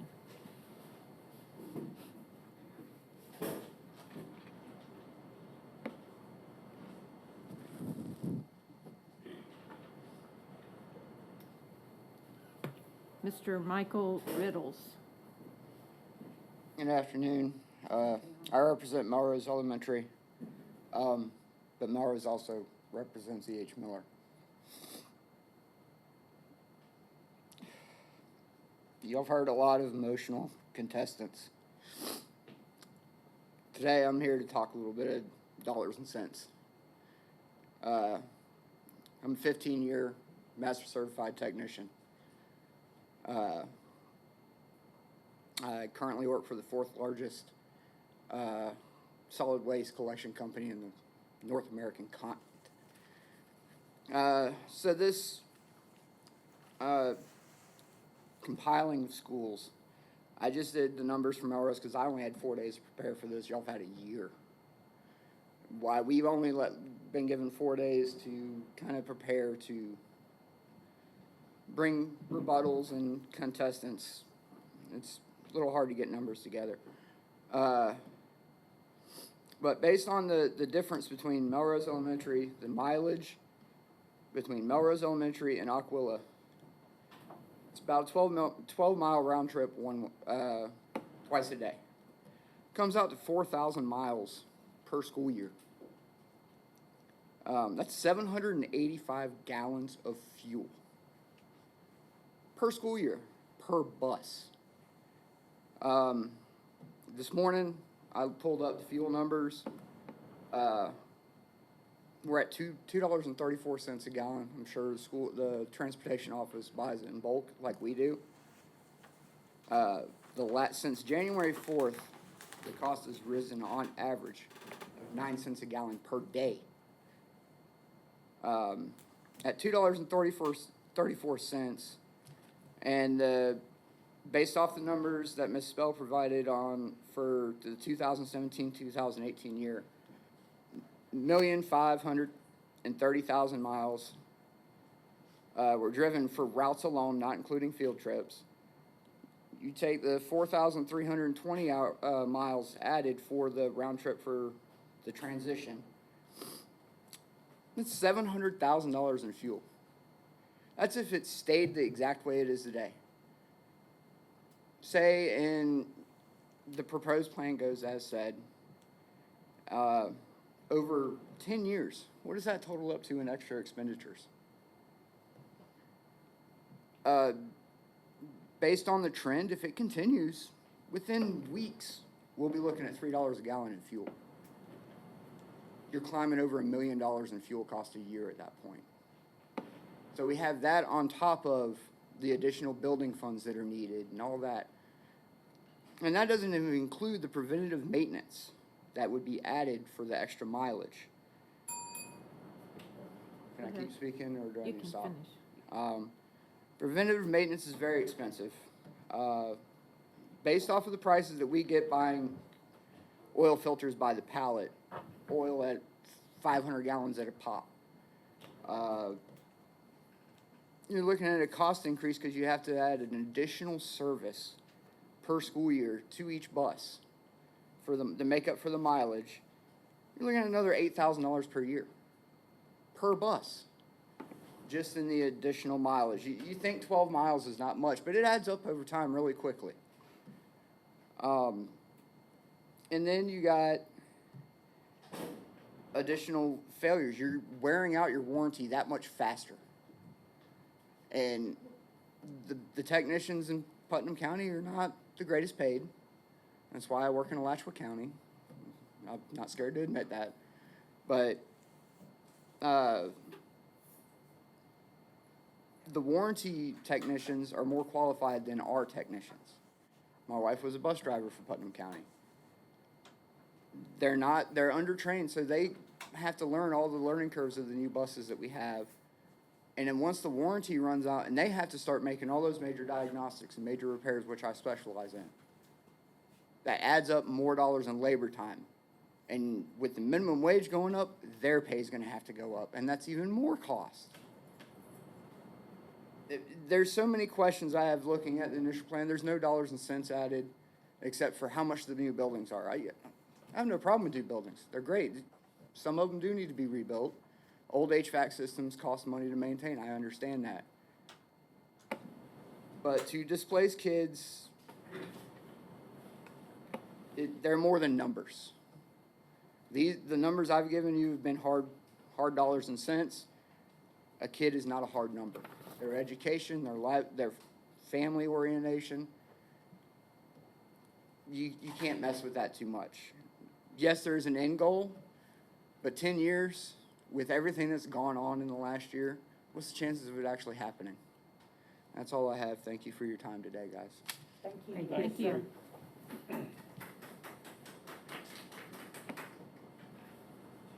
Okay, that concludes public comment. We go to there are no items to be approved by the superintendent under emergency powers, so we'll go to the consent agenda. Mr. McGinnis, do you have anything that you would like to pull? Sorry, I forgot where we were. Oh, Consent agenda. E, consent. Oh, Consent, I don't have anything to pull. Ms. Crawford? F4. F4. And I was concerned about F4 also. And Mr. Buckles? I'm fine. And Ms. Gilliard? F7. F? Just one, That- Okay, Madam Chairman, I'd like to make a motion, we approve, unless you got it one you want. That we make a motion to approve the consent agenda minus F4 and F7. Second. Okay, we have a motion by Mr. Buckles to approve the consent agenda and a second by Ms. Sandy Gilliard. All those in favor say aye. Aye. All those opposed, motion carries 5-0. Ms. Crawford? Yeah, who's gonna, is this Rhonda? I want it to be. I just wanna know, and I apologize for not getting with you earlier. Explain to me the addition of one new teacher at all of these schools under the CARES Act and what they're going to be doing. Okay, I'll give you just a brief synopsis. I was asked to put these on. At the next board meeting, we will be removing general fund allocations. These are the teachers that were overstaffed due to the declining enrollment and everything, and we are finally, normally we do a 20-day count and we reduce the staff. We've maintained them all along and everything, and we've reworked the CARES grant so that they can pick up some of this. So all the schools will have a plan moving forward so that they're not losing staff that they've had. We've waited to the end of the first semester, but it's not quite over yet. So at the very next board meeting, these same teachers will be removed from the general fund. It'll be the same teachers that are there now. It won't be additional duties or anything like that. It's just changing the funding sources. But we wanted to go ahead and get them on now, and at the next, so that the change can be made with the funding source, and at the next board meeting, we'll turn around and remove these same teachers from these schools. That's all the CARES ones there. Okay, so that doesn't mean that we're getting an additional teacher in each school, and it doesn't mean that we're losing a teacher. That's correct. We're removing them from We've general. got some other teachers, general it's not fund. just CARES, some of the schools are, some of the schools held some of their allocations vacant, so those will also be removed at the next meeting. Some chose bottom 300 or Title I funds to take over, and then with the rest of them, we put them into CARES fund. And maybe Tanya or Laura may have something else to say Well, about the that. goal is to remove general fund expenditures and absorb these teachers to attrition through other funding sources. But, I mean, if you need Tanya to explain it. No, I mean, that's fine. That's all it is. Okay. The great We thing, normally do this in September. Yep. 20-day count or Right. something like that, and we've held steady with them. Thank Since we were held harmless with the funding, we tried to maintain that and everything. And I know the teachers appreciate it. Yeah. thank you, Ms. Odom. Do you want to have a motion, or? do So we- did that address your It question did. for F7? It did. Whoever pulled it? I pulled F7. I just wanted to, it was a job description on there, and I just wanted an explanation of that job description. Are we hiring, just, That wasn't on F7. I don't do job descriptions. Do mine is. no, mine is F7. That was F4 that you just I know, addressed. but she said she doesn't, F7's not a job description. Tanya, what was F7? It wasn't under that Is one? it not a personnel, It was a not a job a description? change? Okay, Which one? I apologize. F7 is a change in personnel allocations, That's- adding one and deleting one, and the addition of one is the job description that's under Another one. personnel matters, under human resources. Because So- somewhere it crossed up, you changed one graduation coach for another position. STEM specialist. STEM and specialist. Dr. Coleman is here, and she will actually can explain that. Okay, all right. So this is F7. Yeah, and it went over into another one, yes, ma'am. Hi. So we had, as with many job descriptions over the years, we have a need to align job descriptions to grants. And so the change that's on this board meeting is not the addition of any additional money or any additional personnel. What we've done is just align our current grant funding, as we did, as you saw with all the schools where we kind of saved general fund and moved it into grant. This is one of those additions that allows us to use grant funding to pay for personnel. Okay. I don't know if that answers it completely, but it's Well, not the addition of any, there's no additional cost involved. It's kind of what I said. It is And it's gonna continue to be a trend, and it has been in the past as well, that you try to remove general fund expenditures to avoid a RIF at some point, a reduction in force, and try to absorb these teachers that have precipitated this plan that DOE's been working with the district on for a couple of years. And I guess we just assume everybody should know it when we say we're gonna change something, but do you need two separate motions on Yeah, these? I would think we do, yes. Oh, I thought we could do it. Yes. Mrs. Gillard, does that answer? Yes, ma'am. What you Yes, need? ma'am. Thank you.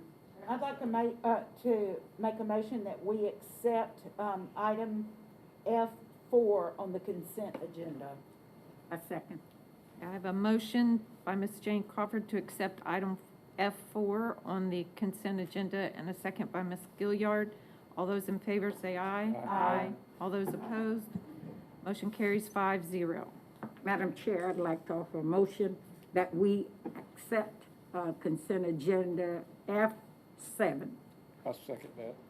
We have a motion by Ms. Sandy Gilliard to accept item F7 in the consent agenda, and a second by Mr. David Buckles.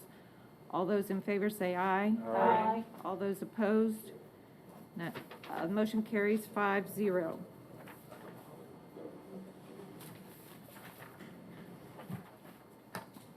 Okay, we are out of regular session into emergency session. And we have one item of the Teladoc Health Services. And I was on the last page of the document, 11-6. We've had a request to change laws of the state of New York to Florida.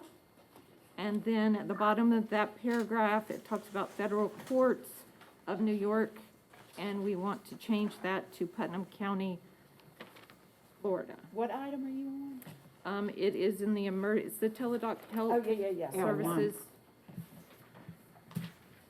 Charlie, is that the correct way to word that? Yes, sir. All right, just make it where it applies, like Ms. Pickens said, to Putnam County and not the state of New York. And so you Florida call and for the motion? So I would make a motion that we accept the Teladoc Health Services Agreement with the requested changes to make sure that we're comply with the laws and regulations of the state of Florida. Second. So we've had a motion to accept the emergency item 1, Teladoc Health Services by Mr. David Buckles, and a second by Ms. Sandy Gilliard. All those in favor say aye. Aye. All those opposed, motion carries 5-0.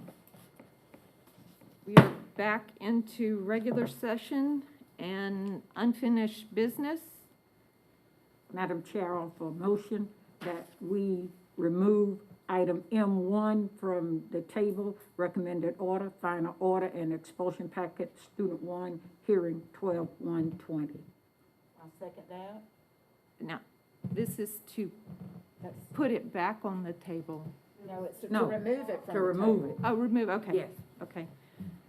Okay, so we have a motion to remove from the table the recommended final order expulsion packet, item number 1, motion by Ms. Sandy Gilliard, second by Ms. Jane Crawford. All those in favor say aye. Aye. All those opposed, motion carries 5-0. We need another motion for item 2. I'll make a motion for the recommended order, final order, and expulsion packet for student 1. Second. We have a motion by Ms. Jane Crawford that we accept the recommended order on the final order and expulsion packet, and a second by Ms. Sandy Gilliard. All those in favor say aye. Aye. All those opposed, motion carries 5-0. We are in new business. Item number 1, resolution granting emergency powers to superintendent. Madam Chairman, I'll make the motion that we continue to honor the allowance made by the state of Florida to grant the resolution granting emergency powers to the superintendent, justification, explanation, time sensitive, not knowing what the future holds. We're not magic. We're going to have somebody that can lead without calling us. So I'll second that. Okay, we have a motion by Mr. David Buckles to accept item N1 and a second by Ms. Jane Crawford.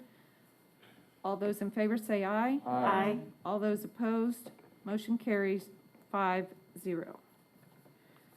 Madam Chair, I offer a motion for item N2, discussion, input, and action, strategic plan framework.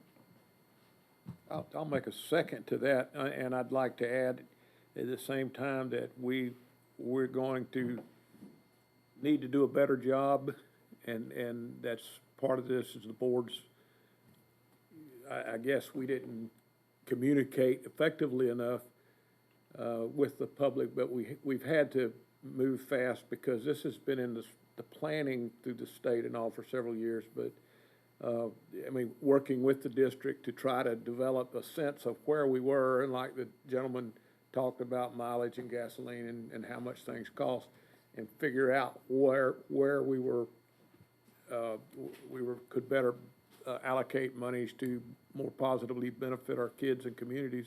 But we're going to have to do a better job with this strategic plan to ensure that we'll keep the public involved. And I think Rick and everybody has got the message, so. I believe the strategic plan framework was what Mr. Hinkie. That's correct. Yes. Okay, so this isn't, doesn't have anything to do with the school closings. Well, I mean, the strategic plan is all. Okay. Encompasses Okay. everything. That is our compass, yeah. Okay, but what we're approving right now Is is what Mr. Donna Hinkie's. The Yes. framework, Okay. Yes, right. what we were presented. Okay, so can you repeat your, Sandy, Did you- I think I seconded it, seconded but I got to, Laura France sitting looking at me, so I guess I talked too much. Yes. Anyway, I'm sorry. okay, no, that's fine. It was second Ms. it. Gilliard. So you- Second to discussion and input and action, to make a motion, and on the strategic plan framework, and just to vote. Okay, we have a motion to accept item N1 by Ms. Sandy Gilliard and a second by Mr. David Buckles. Yes. All those in favor say aye. Aye. All those opposed, motion carries 5-0. Item number 3, instructional salary schedule. I make a motion that we accept the instructional salary schedule as presented. Second. Here we have a motion by Ms. Jane Crawford to accept the instructional salary schedule as presented, and a second by Ms. Sandy Gilliard. All those in favor say aye. Aye. All those opposed, motion carries 5-0. Madam Chair, I just want to commend them on this. I copied it, printed it out, and if I were looking at that, when I can't even, this amount of money, and it's still not enough. Don't get me wrong, but I'm saying it looks like we're saying, hey, we appreciate what you're doing, and It's getting better. it's getting better, and prayerfully, it will get even better than that. But I'm pleased with that. I agree. Item N4, do we need a Yes. roll call vote on that? I'm District sorry. one, but has there been a motion? Not yet. Oh, okay. But Charlie, you need to do the roll call and motion. Okay, so item N4, consensus to advertise amendment to policy 2266, non-discrimination on the basis of sex in education programs and activities. District one, Advertise. District two, Advertise. District three, Advertise. District four, Advertise. District five. Advertise. And now we are at the board reports. Mr. McGinnis, would you like to start? Mask off, I will. I know. Yes. I just want to thank everybody that came in today from Melrose and H. Miller and all the concerned citizens. I got, I don't know how many emails and phone calls that I haven't finished on the phone calls back, but here's a stack of emails I got. And there is a concern, so we just want to address that. And I agree with Mr. Buckles that we need to get the message, I guess, the information out there as quickly and as the people need it, and it to be informative and not misinformation. And congratulations to our school district that's got the No Kid Hungry program. What an awesome venture, to have a smoker drive up to your school. Wow. I'll be there. I need to know the calendar on that one. And congratulations to Melrose again. Sat here last year, they got the same award. Am I correct? They got the positive behavior. I believe so. Had a boy there. Good and the strategic plan, I know we're on target there. COVID's still out there.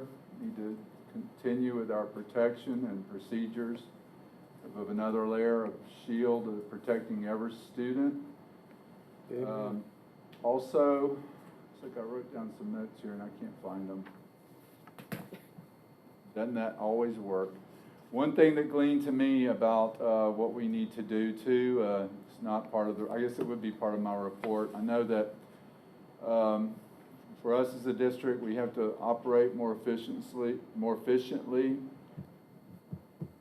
in that kind of a manner to, so we have an annual fund, while our annual funding is decreasing, we need to use our money wisely, and we're doing that, I think, in the right ways. Costs are always increasing, as the man stated there about gasoline costs too. In the district, we definitely need long-term building improvements to continue with our providing a highly effective education for our students. Basically, taxpayers' money is the biggest contributing factor, and when we're not operating schools at capacity, that's some words that I never used capacity before until 2020 and 2021. So we're on that curve again. That's not a postal word that you use. That was a math word. Okay. A math word. A math word, capacity. That we're operating at a school that's not at capacity, and it truly costs taxpayers money, because that money that we are not using effectively could go into the classroom. And that's just the nuts and bolts of it, that you have to look at the world right now. And the positives, our students' academic best interests, we're improving all our learning environments, and I never thought right-sizing, I never considered right-sizing before. It's been done since, for 20 years. The bigger cities have been hit with this because of the trends in attendance, people losing students to charter schools, private schools, homeschools. And I know our district has done its best to accommodate and put Band-Aids on it, but we need to get real about it. Because if we don't, we're going to miss the boat, and like we talked about at our workshop, we're going to face what we all went through, the four of us went through. I don't want to see that with our coming students. We need to make it right. We need to get in 2021. And I hope I didn't hurt anybody's feelings, but I'm listening. Tomorrow night I've been invited to Melrose, and I'm looking forward to it. I'm not going to be much of a source of information because, like I say, what I have is what the district has given me, so I'm going to be there with ears. I'm going to be a good listener and a good note taker. That's all you can do.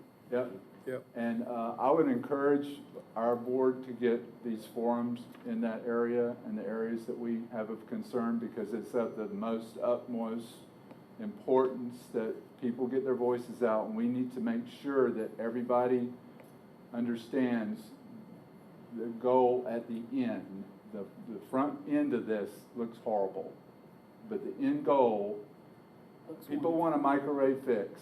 That's where we are. And unfortunately, I don't want to step on anybody's toes, but parents have a lot to do about how their children react. And I understand when Dr. Cerency says that kids are resilient, because they are.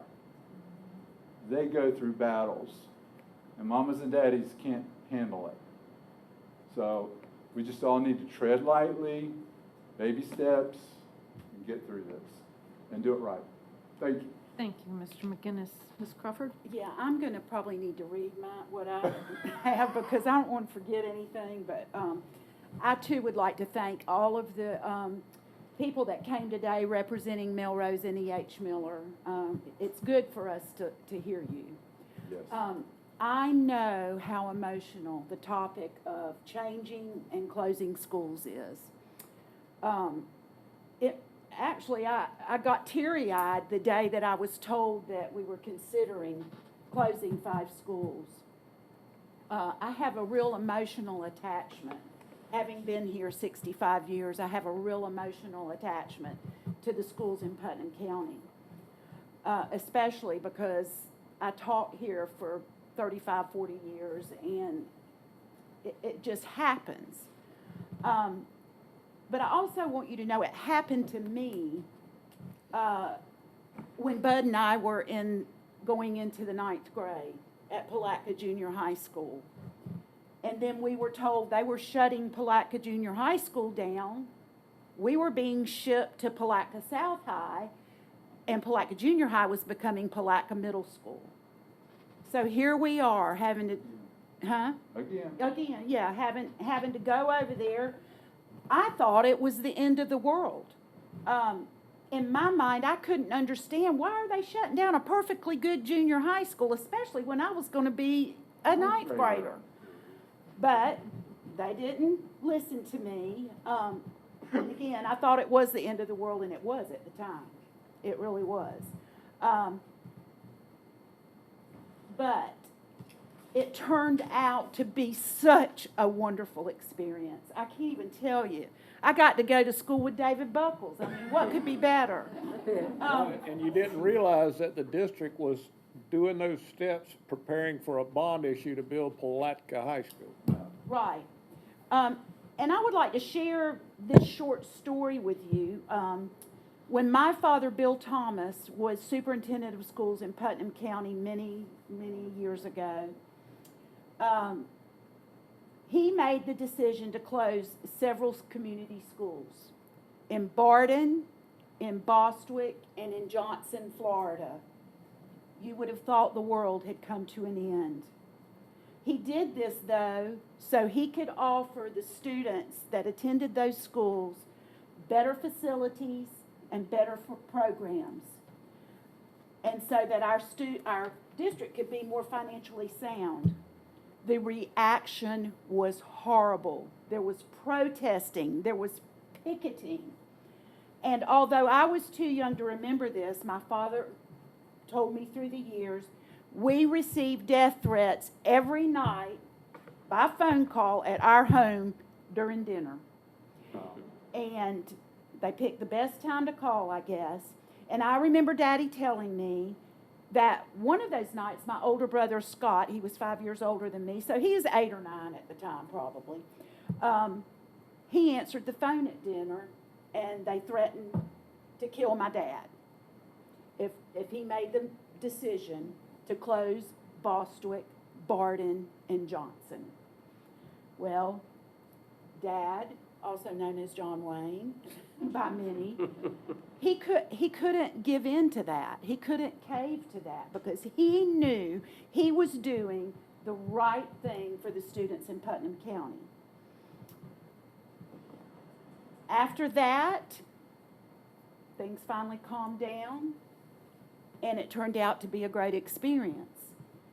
I'm telling you this to try to make a point.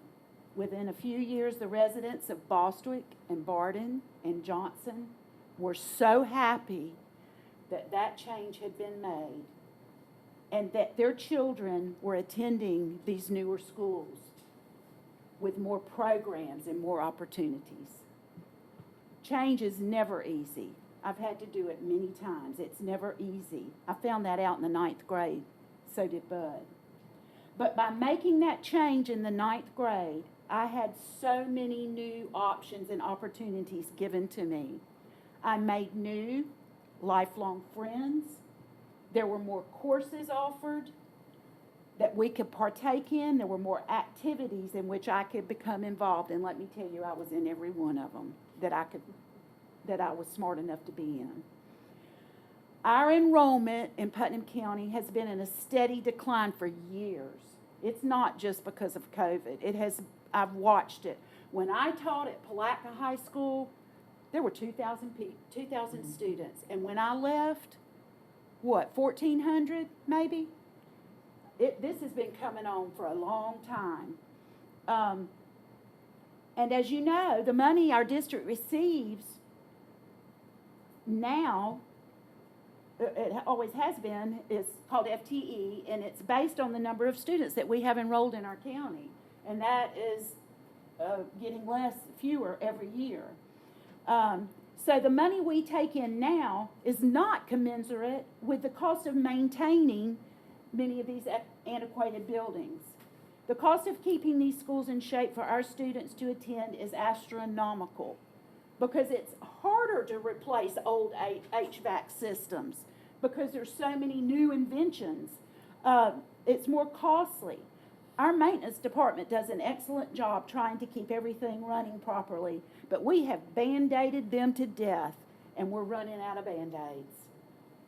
With the money saved, we would be able to negotiate higher salaries for our employees and hopefully contribute more to the cost of insurance, which steadily rises year by year, and there would be many other benefits. This has been a long and well thought out process. These decisions are excruciating decisions. I know they are, but they have not been made impulsively or on a whim. It takes bold and courageous leadership to present this proposal to a school board and to a community, and that's why we elected Dr. Surrency. We have to trust in Dr. Surrency and our leadership team. I'm not saying there are things that we don't need to work out before we vote on this plan, because there are some things that I have serious questions about, but we have to give it a chance. That's all I got to say. Thank you, Ms. Crawford. Mr. Buckles? Echoing Jane's sentiment, I can imagine how Mr. Thomas felt. I've had calls come to my house and when I was younger and starting out as a dean and administrator, and people tell my children that answered the phone their daddy had been in a wreck on the way home and killed. I have had death threats. I can remember calling Robin Strickler and trying to get the state attorney's office to tap my phone, but that's part of it. That's just part of what you got. If you fall for that stuff, you've got to, you're not going to get anything done. I've watched this survey with Gene Tanner and different ones over the last couple of years. I knew, because I've been a little different posture than you guys, I've seen what's coming, and I know, like Jane said, there's 3,000 less students than there was when I was superintendent in '98. We're running the same schools. And if you don't, and the things that the staff has been quietly doing is like we talked last board meeting or the planning session, the buyouts they're offering a way out for those that are at retirement age. We've had a good number of people take those. That way you can freeze those positions and adjust people in the way that Ms. Coleman and Dr. Surrency recommend to let grant funding pay these salaries and federal funding pay these salaries and then remove that expenditure from the general fund, because if we don't get a grip on this, not only will the children not have the experience that these folks want, we'll lose these schools to the community for good, and we're going to be laying people off, and we don't want to do that. That is number one. Take care of the kids and maintain. We've been in a maintain, but we've got to be in a sustain posture for the future, and that's why I feel. And I have to remember, I feel strongly about this because my mind is different than I feel like people ought to understand what they're looking at and what they're dealing with, and it's not our intent to just close them and do away with them. We're looking at different opportunities. Superintendent may come up with school within a school options or a campus two in a portion of a school site and reduce cost. The cost is in people. It's not, it's not the water bill or the electric bill, and I had some calls from Melrose from people I truly love and care about, and I put a lot of blood, sweat, and tears in Melrose Elementary as well, but E.H. Miller as well, and I was listening to the lady talk about, I've got a nephew that works out there. I guess he was helping the child, so it makes me feel good, your heart warm when you hear these stories, but every school has the same stories. We have great people. We don't want to lose them. And we want to put a superintendent or a future superintendent board in a posture where they can hire and attract the best and the brightest there are. And this is the only route to go. But we're going to have to do a better job of letting people know, instead of saying, hey, we get it because our minds work this way, to be determined.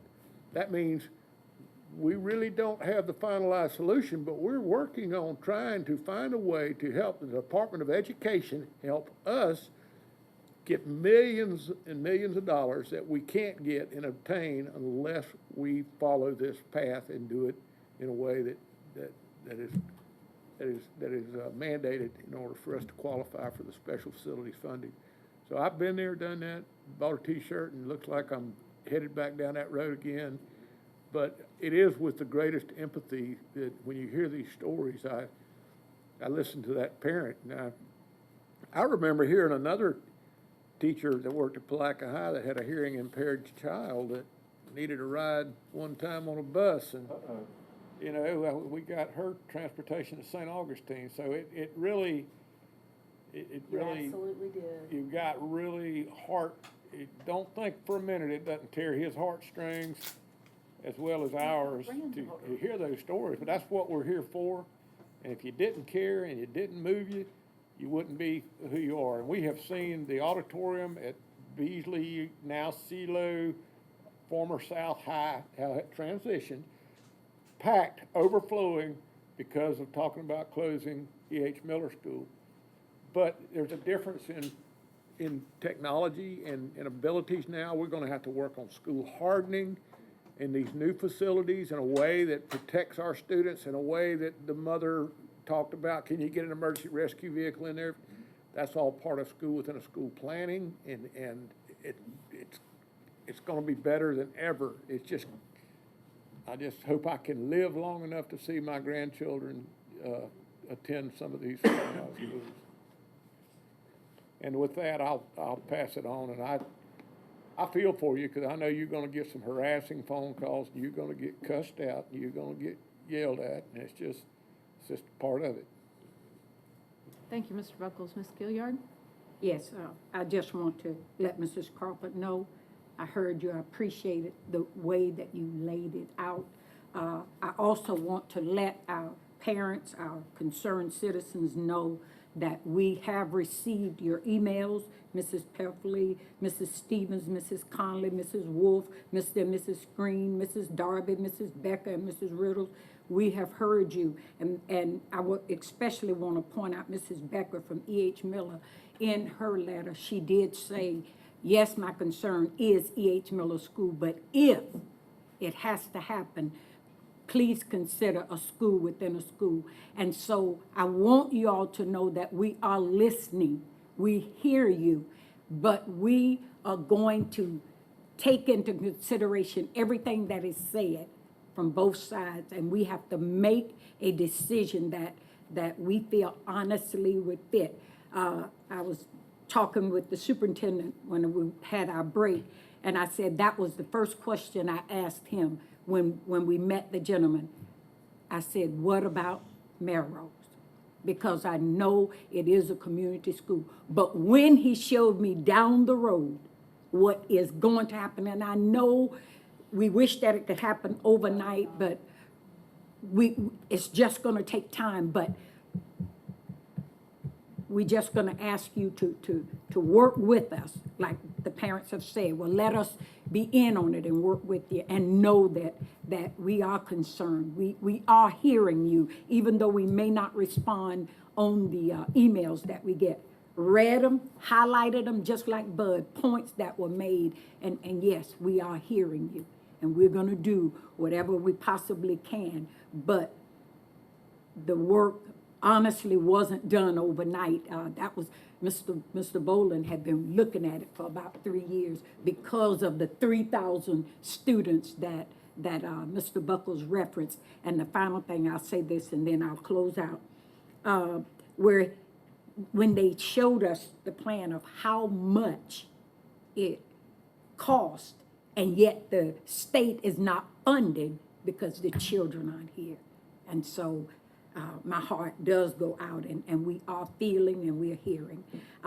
Final thing, Mr. Hinkey signed me up for the strategic plan working team. I don't want to, well, get the word to him, get me an easy team, something for an older woman, mature. But yeah, and I'll work there. I'm right there with you. With that, Madam Chair. Thank you, Ms. Gilliard. I don't think I can say it any more eloquently than the four of you have. And this is a large county. And the needs of my district are way different than the needs in Mr. McGinnis's district. And I think that we have to recognize that. We have to respect the differences, and that we're representing not just our district, but the entire county. And I just want to reiterate that we all love children, or we wouldn't be doing this.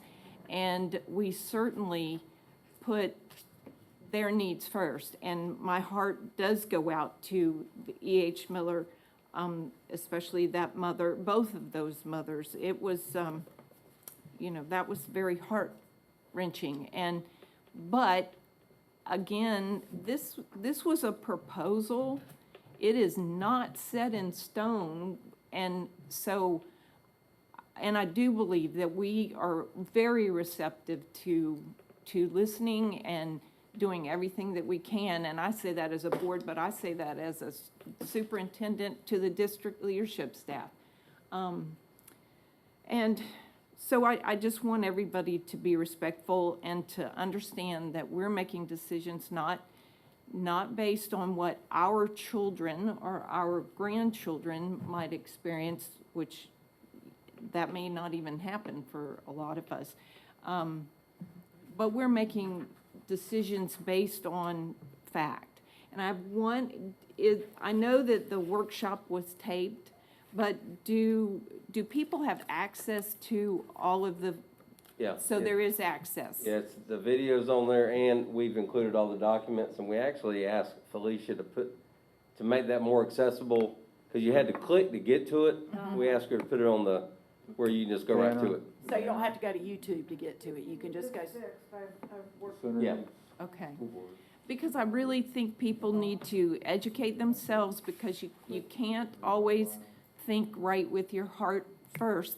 And that's why I try to be a really good listener and not speak first, because sometimes it just comes out without really educating myself.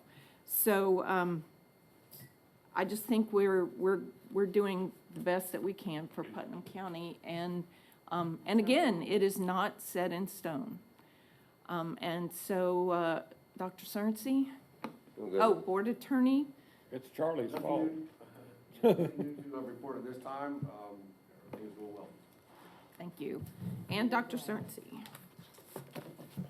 I want to take just a minute, and again, I appreciate the public comments today, and I've received a lot of the same correspondence that you have. And actually visited Melrose last Friday, and actually we visited, my staff and I have visited all 5 of the faculties, and have gone in and kind of gave them the mini version of the workshop, but mainly to be there to answer questions and their concerns. And a lot of their concerns is about obviously the kids first, but their jobs and what this means to them. And Ms. Whitehurst is there telling them the big people follow the little people and all that kind of stuff, you know. And, but we are trying to answer their questions and concerns. But more than that, you know, I just want to thank you, each of you, because I'm sitting here making a note that each of you is just so thoughtful in this decision, whatever that decision will be. And, you know, you're not just reacting about, you know, politics or anything. This is really about what's right, what's best for our kids. And I like the analogy of the microwave. You know, this is really, we're putting this in the oven for a while, okay? And if that's a good analogy. And the other analogy I think I mentioned is we still have 1 foot on the tight wire and 1 foot's on the building. There you go. But before we put that other foot on the tight wire, we're going to make sure we get all our questions answered before we make that decision. So it is a very courageous move, whatever it looks like. And we are, I'm telling you, we're out there visiting school, actually looking at a lot of information right now. I don't want to get into all that, but you know, we are working, I'm telling you, our staff, you would not believe the amount of hours they're putting in there to get it right. We got to get it right. And to make sure that our kids are taken care of, especially E.H. Miller. That is number one. It's all important, but especially that is very much in our hearts, and I think you've seen that today. So I just want to reassure you, and actually I asked Miss Francis to step out and talk to Miss Akins, I believe, just to give her some insight and reassure that we do have a plan, I think, that she's going to be proud of. But, you know, we are, our heart's torn too, but we put in the hours and we're making sure that we answer every question we can, because we don't take this lightly either. But the big payoff is our kids are going to be so much better off in the end. But it's going to take some little sacrifice before we get there. Want to thank everybody, including y'all and all of our schools. We have the highest grad rate in the history of Putnam County, I believe. Yeah.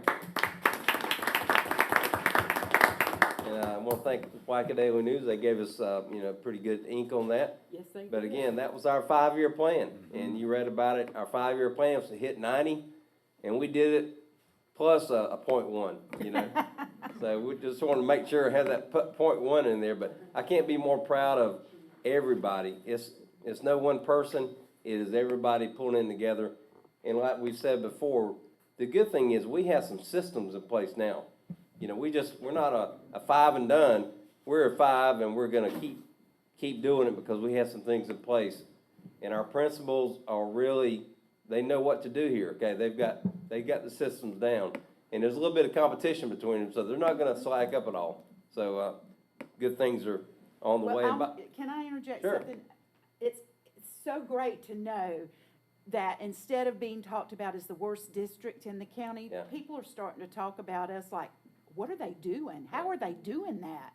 You know, it's good talk now. More national recognition will come with it too. Well, and I've said this before, but I'll say it again. We were 66 just 4 years ago, 66 out of 67, and we're at number 34 right now.